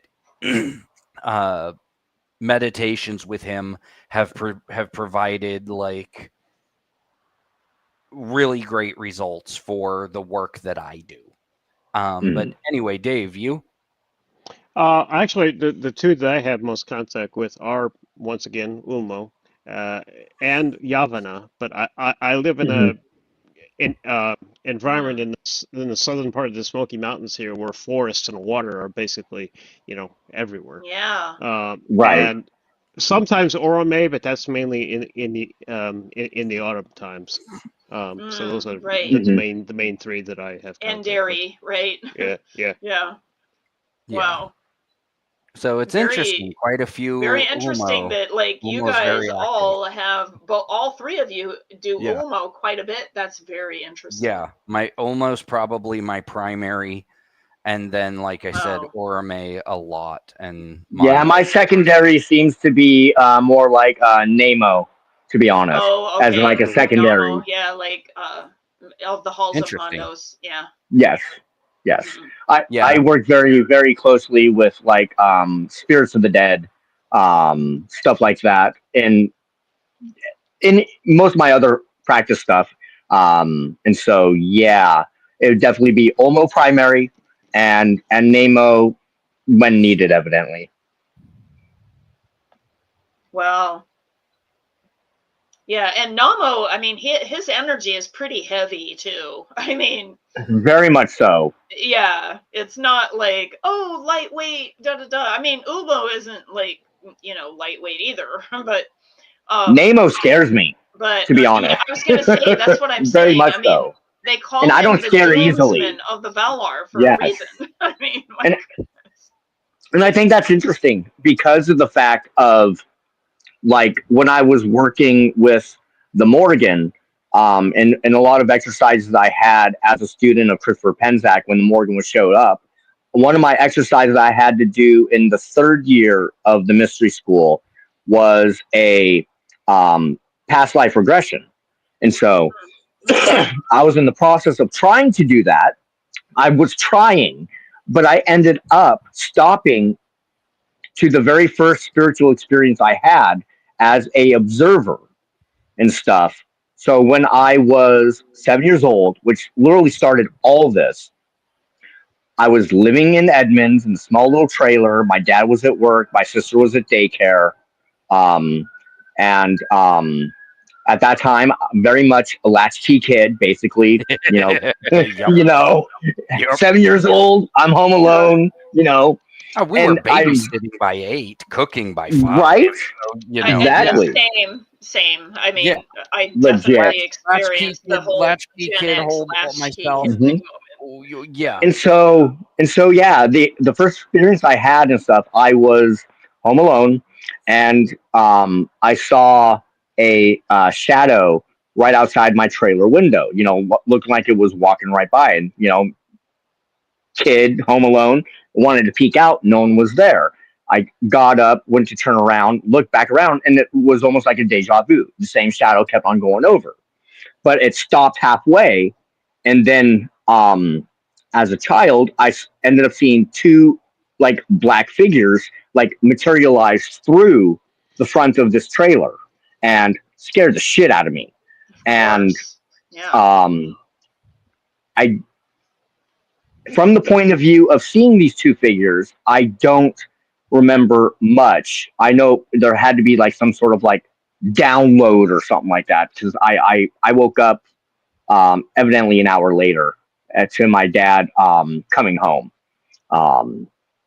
But from this exercise I did, evidently me and the Morgan during this exercise of trying to do a past life were the shadows, and basically I was telling myself that these things are going to happen, and that's actually what started all those dreams I talked about years ago about what we are experiencing now, the rise of fascism, war on the streets, stuff like that.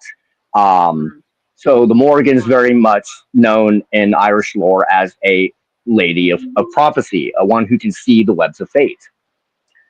Nemo, being the doomsman, that I see within the lore that's shown that maybe that's why Nemo shows up every once in a while, because he will warn me on things, like even what recently happened the other day, which I'm not going to comment on, was one of those things. No need. And Yeah, you know. this is not But the a thing is, political channel. yes, I'm not going to. Yeah. But the thing is that very much the concept of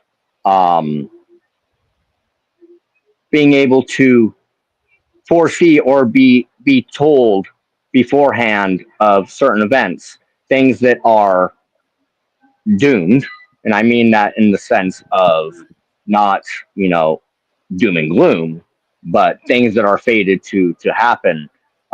Very few people that have worked with Tolkien's lore have ever really worked with Nemo. It's more like saying Nemo saying, "Hey, you need to know this. You have no choice in this matter. You need to know this." And then it's a one and done. But can I say that Nemo's showing me?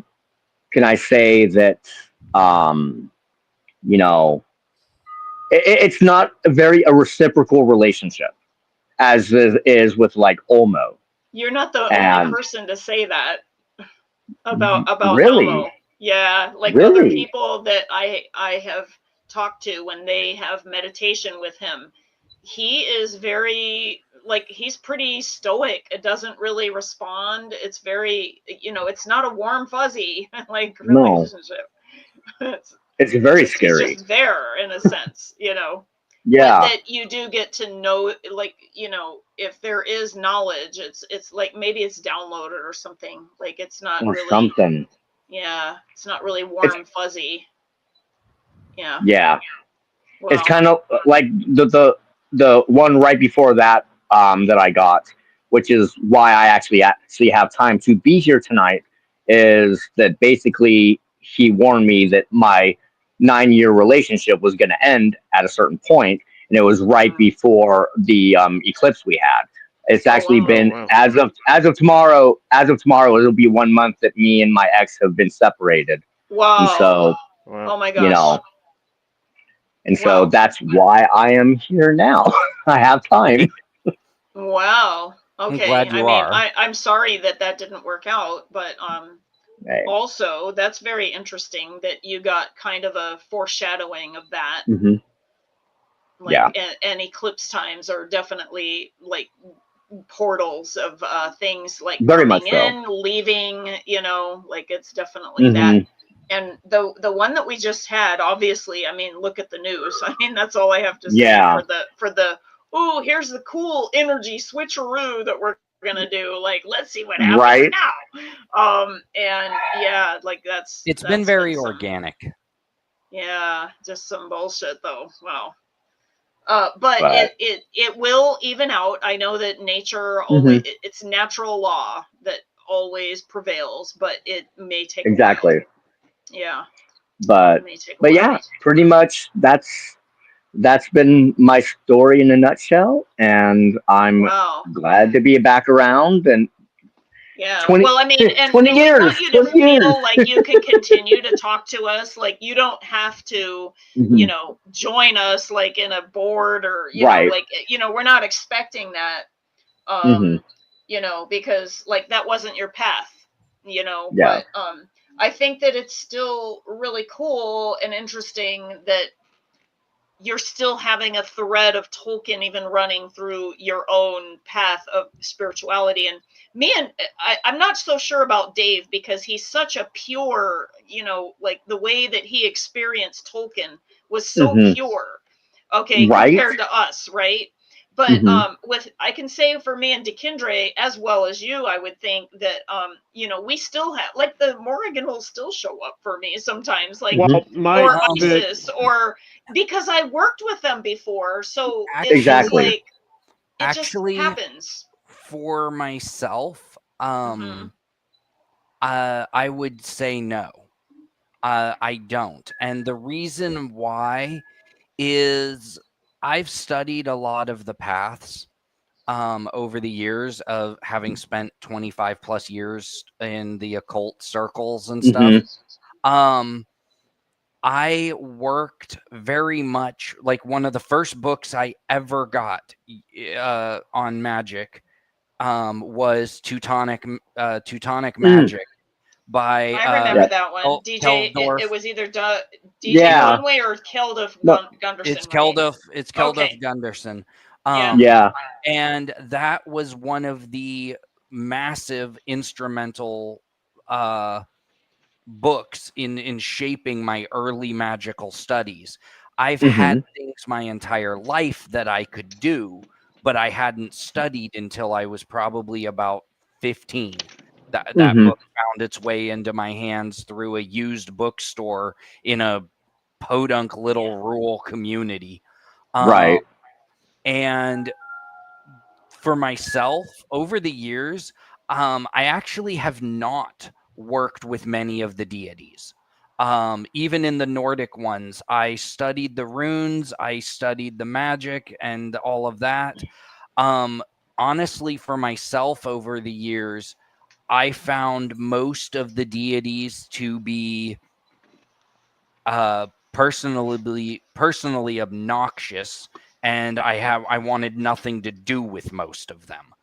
So they left you alone? For the most part, pretty much, because everybody, in a lot of occult groups and pagan groups, everyone's like, oh my gosh, such and such deity, has called me. And I'm like, and with myself, like, be careful what you wish for, right? With myself, a lot of the times that if I felt anything, I was always just like, well, that's nice. It's nice that you want to talk to me, but piss off. I'm not in the mood. I'm not with you. Right. Well, there are a lot of entities that feed on human energy that are not real deities, but they'll pose as a deity or egregories, suck off the energy of that person. Yeah. I'm talking specifically these were deities. However, they have never been I think it was because coming from a fundamental Christian nationalist background, when I walked away from that, I had no interest in jumping from what I consider one god to another god, so to speak. One master to another. Okay. And so anytime legitimate deities showed up, I just very politely most of the time went, I'm honored, but I have no interest in working with you. Thanks, but I'm going to have to. And that's exactly it. That's more like my focus now is on individual, like more local land-bound entities. I focused very heavily on local spirits. That's what I do. What you would call Genii Nocus, spirits of place. I had very little interest in dealing with one more god, especially when most of the myths found them to be oftentimes petty and vindictive, and I had no interest in doing that. And particularly just like just like we talked about in that Valar video. Yeah. And so, what were you going to say, Dave? I was going to say, for me personally, the Legendarium, as far as the category of spirituality goes, the Legendarium was my primary spirituality. Right. I mean, I was raised in a Christian household, but that was mom's religion, not mine. See, so, but the other aspect to it is, intellectually, I come out of an atheistic background. That's just my natural nature. And then with regard to shamanism, it mostly doesn't have anything to do with Tolkien. Salvia shamanism is very different than people think it is. It is you once you forge a channel to that realm, it's bi-directional. It's more like being a special agent with one of those earbud microphones. You can hear and you can speak to them too. So it's a bi-directional communication going back and forth with the Salvia people, but it doesn't have anything directly to do with the Legendarium one way or the other. So it's like a separate practice, basically. Exactly. Okay.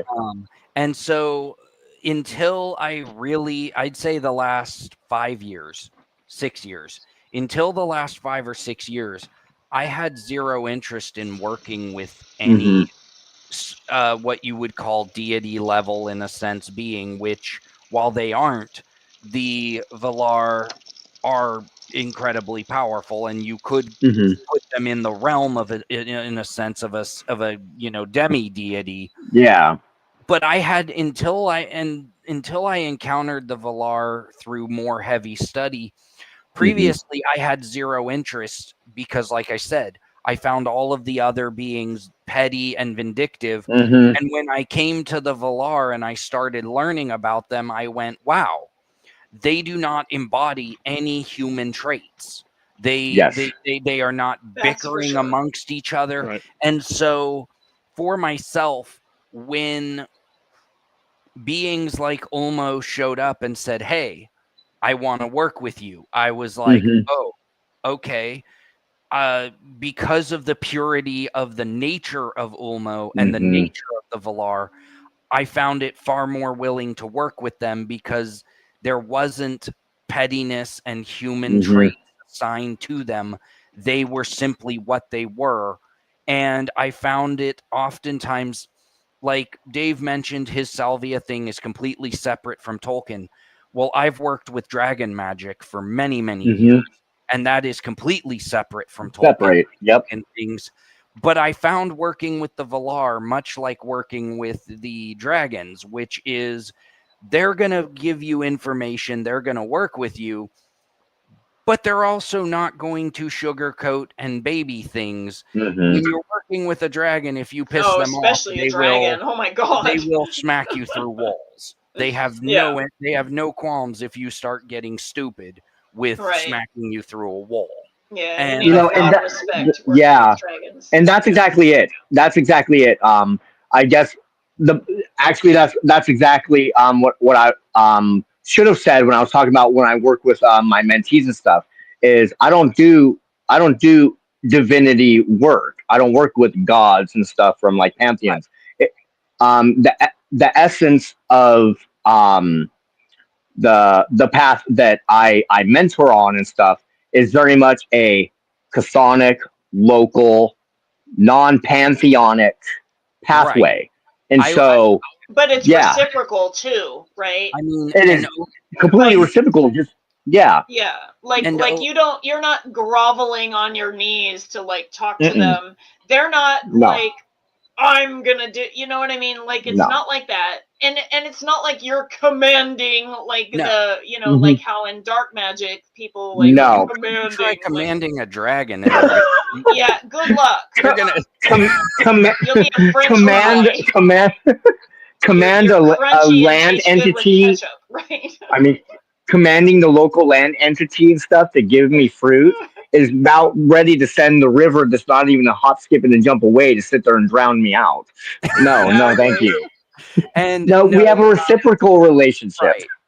Same in my studies. And what I've also done over the years for me was I was less focused on being reliant on a deity and more focused on studying my path so that I could do the magic. I didn't need a deity. I didn't need to go to someone and be like, yo, can you loan me the power? No. This isn't transactional. It was I didn't want to be a paladin, to put it in gamer terms, in which, I have a patron deity and they give me the boost of energy. No, I wanted to be able to be like, you can sit over there and watch, you can help if you want, but I can take on this being on my own. I don't need. And that's exactly it. And that's exactly it. That's the kind of stuff that I help my mentees and stuff with, is that we aren't transactional, like working with angelic spirits or the Goetia or any divine entity and stuff. This is I teach them in the point of building personal, reciprocal, healthy, non-toxic relationships with other than self, whether that's another human being, whether that's their family, their partnerships, whether that's their pets, the birds out here, the trees, or any other land-based, chthonic, local entity that makes itself known. And that is when I started doing that and actually applying that to every aspect of my practice, is when the Valar and certain Maiar have shown up. Wow. And that is what... a lot. Yes. So what it tells me is that the Valar are if you will, aligned with nature more, and like rather than for instance, like some of the book religions will talk about the angels and the demons and the Gosha and all of those, you know, like all of those kinds of things. Those are all like from you know, there, it's not a natural thing. And I know that the Valar, I noticed that they stay away. Like if you're working with certain energies, like you won't find them. Yeah, absolutely. But if they show up when nature is around, that tells me a lot. Yeah. Bingo.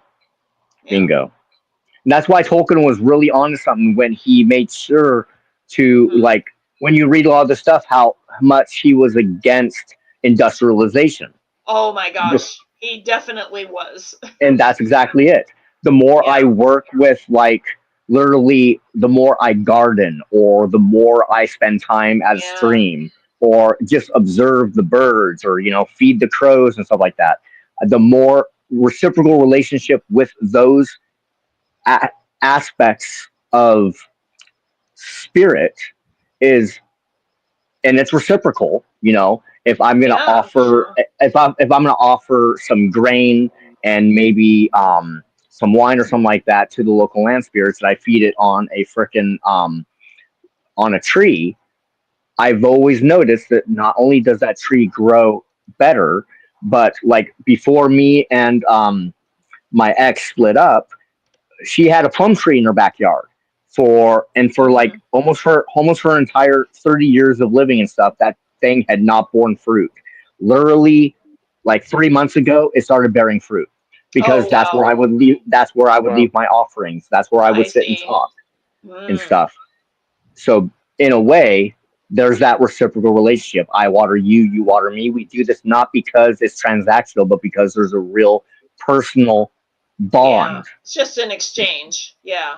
And that's exactly it. And I've noticed that that's very much the same way with, for the most part, with the few Maiar that have shown up. Interesting. For me. Had a few and of those too. Particularly with Olmo. Like, he won't demand, he can ask. And how you react to that ask can say a lot. And we see that in the Legendarium. So one of the things he asked me to do is to make sure I spend once a month at any time, and I go and I pick up garbage around the Skagit River here. That is my bond. You know, it's like going up to a friend saying, he's in operation in all the waters of Arda, including under the world and everything. Yeah. Yes. And so that is part of my love language to him, is that I will do that, you know, because I love and care for the river itself. I mean, it feeds all of our waterways here. And I know that it would be something that I would do for any other close friends. So it's like, hey, you know, maybe they got a garden that needs to be weeded. And it's like, you know, I see your garden's overgrown. Here, let me go ahead and weed it for you. Right. Well, I'll pay you. Like I'll do it out by love and care for you. And when I start approaching spirits from that same point of view, and not from a transactional, I scratch your back, you scratch my kind of thing. Like not, my life not for like changed. favors and right. Yeah. My life completely changed. And that's what brought me back to the Silmarillion, brought me back to the Legendarium, and brought me healing. And you know personally all the stuff I've gone through for the most part. Do. I mean, a lot of it. It's brought me healing. I've never been more happy than I am now. Even with this recent breakup, I've actually even with the breakup, I'm even more happy now than I was. You can be sad, but still happy about yourself. Like, meaning that you own your energy and yourself. Yeah. Exactly. Yeah. Wow. But yeah, that's my story. Very good. Well, that was great that you got to share that with us tonight. It would have been fun to have a Rendiel on too. But, I know. That would have been great. Yeah, but I guess it'll be another day, and that'll be okay too. But So actually, we're going to be doing some videos at some point. Not sure exactly when, but we're probably going to be doing some videos on the Valar. You know, like just talking about like what they are and, you know, like all of the stuff. You know, we've had a couple in the past, but we want to start getting a little bit more comprehensive and stuff like that. So, you know, let us know if you like want to come back, particularly for the Ulmo one. Like, you know what I mean? Because apparently he's your jam. He's my jam. Yeah, like, that's funny. That's great. But no, I've noticed, and I noticed it many years ago, the non-drama element of working with the Valar versus some deities wherein they're a little freaking tricky. You know what I mean? Well, and I've seen friends of mine who work with certain deities over the years who, because it's a deity concept, the deity suddenly seems to think that they own the frame. Right. And it's like, no. And it's probably not a deity. It's probably an entity that is feeding. It is on from humans. what I've it's most of my friends are good at discerning, but it seems that once they start working with these deities, like I said, because many of these deities tend to have human traits, they are very much once you work with me, you work with me, don't work with this other, like they're petty. From what I've seen. Yes. And so, like, if you work with, you know, Athena from the you know, Greek pantheon, oftentimes those friends of mine that work with Athena cannot work with, say, Freya from the Norse one, because Athena gets jealous and is like, yo, why are you two-timing over there? Why are you hopping into the Norse pantheon when I'm here? Wow. You work with me.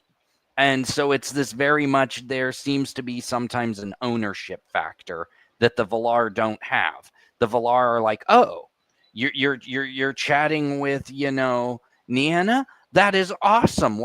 What did she have to say? You know, like, yeah, right. Well, and particularly, I mean, all of the Valar, you can, like, if you want to mix and match them, you probably can, and there wouldn't be any problems. They will work independently. But there's other energies, like for instance, if the Morrigan energy shows up to me, or Isis, or, you know, because I've had other, you know, kinds of energies that I'll work with. And if they still come around, then I know, oh, wow, you guys are energetically resonant. So that means that there's correlation here. But if I work with some like people's paths that are really out of alignment, like, you know, it's more manipulative magic or things like that, like where it's commanding or, you know, those kinds of things, the Valar are like, no, we're out. No, this isn't our scene. We're not going to fucking participate with this stuff. You know, and that's exactly it. Gone. I had, like, during the pandemic and stuff, I had the Morgan show up, Odin show up, and that was one of the first times that Nemo showed up. And when Nemo showed up, he asked me, "Are these guys bothering you?" Basically. And I was like, Odin's bothering me, but I need to understand Morgan a little bit more, because my partner at the time, that's kind of a household entity. Okay. Yeah. Yes, which is why I ended up doing those experiments, saying, "Hey, I know nothing about you. I want to build a relationship with you, not what the lore tells me," and stuff. And so I was like, but Odin hasn't bothered me since then. Nemo will show up and say, Nemo will come every once in a while and check up on me and say, "Are you done with that relationship yet? Are you done with that relationship yet?" And I'm like, "Why? What do you got planned?" You scare me. Wow. I would say like Ulmo hasn't ever like scared me personally, but I will definitely say that in terms of intensity, Orome.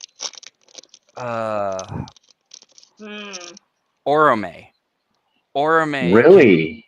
Orome for me can, because of like the fact of dealing with dark beings and things like that. Mhm. Orome, it's not that Orome scares me in a sense, but Orome can be a tad bit as Lord of the Hunt and literally just eager, Slayer right? of not eager so much, just intimidating. Because I've found that studying is intense, but the techniques that Orome can teach require a lot more commitment and focus. And right, so I get it. He comes off for me as very intense because at times he will, in my experience in working with him, he will be like, you need to do this. Well, what about this? No. No. This is how it is done. Mhm. And and so it's very much to sometimes think that that Ulmo is more flexible than Orome is really funny to think about. But again, that's just my experience. That's not right. Someone else may have an entirely different experience. It's a personal relationship. Well, and you have kind of a warrior type of energy, so maybe there's there's an expectation that where for me, Orome is very much look, I tell people, do not try battling certain dark entities unless you are ready for it. It is a very intensive thing, and a screw up can be catastrophic. And so I found that Orome oftentimes is like, yo, shut up, pay attention. I'm going to teach you something that might not, isn't going to get you killed if you follow what I'm teaching. Wow. Right. Wow. And so I think that's the intimidating at times is he's just like, I'm trying to keep you from dying, dummy. Yeah. Well, Adam, we obviously welcome you to, continue to visit our path occasionally. We'd like to have you more often, when we do have videos and stuff, if it works in your schedule and stuff like that. And particularly when we start getting our curriculum going, because I think that you may be able to help Dakyndre, because Dakyndre is kind of the head of the clergy part. Okay. All of that. And oftentimes I would definitely, having actually talked with you, I would definitely welcome when in our free time working, well, because he's had a lot of structured training too, Dakyndre, different than yours, and that would be useful because I found over the time a lot of people jump in and are like, oh, I want to help, and then like Dave and Lisa have said, they show up and they peter out, and then they can't. They're like, they just sit on their ass. They show up and then sit on their ass. They show up and they're like, I would love to help, and then we get there and they're like, okay, so what do you got? Right, or do it to me now. I'm like, I was up front with you. I literally told you we're creating curriculum from scratch. Right. And then they're like, well, I don't want to do that. Oh, I don't want to do that. Yeah. I've had people where they're like, I thought you were further along. Yeah. And I'm like, what? No, scratch. We're at the beginning, so and I mean, if it's an alignment, obviously, just that's actually the input, and especially because you were kind of around at our beginnings, and it's actually very what Lisa just described. It's actually very reminiscent of what happened on the IV forum, which is mostly dormant now, because we have a lot of members. There's like hundreds of members, but very few of them post. They clamor to join. Actually say in there, because we have a little. You have to fill out a little form. I mean, why do I want to join? They're breaking into the vault. And they say we have them fill out a little. Why do you want to join? Sort of open-ended question. Right. They say, I'm very excited.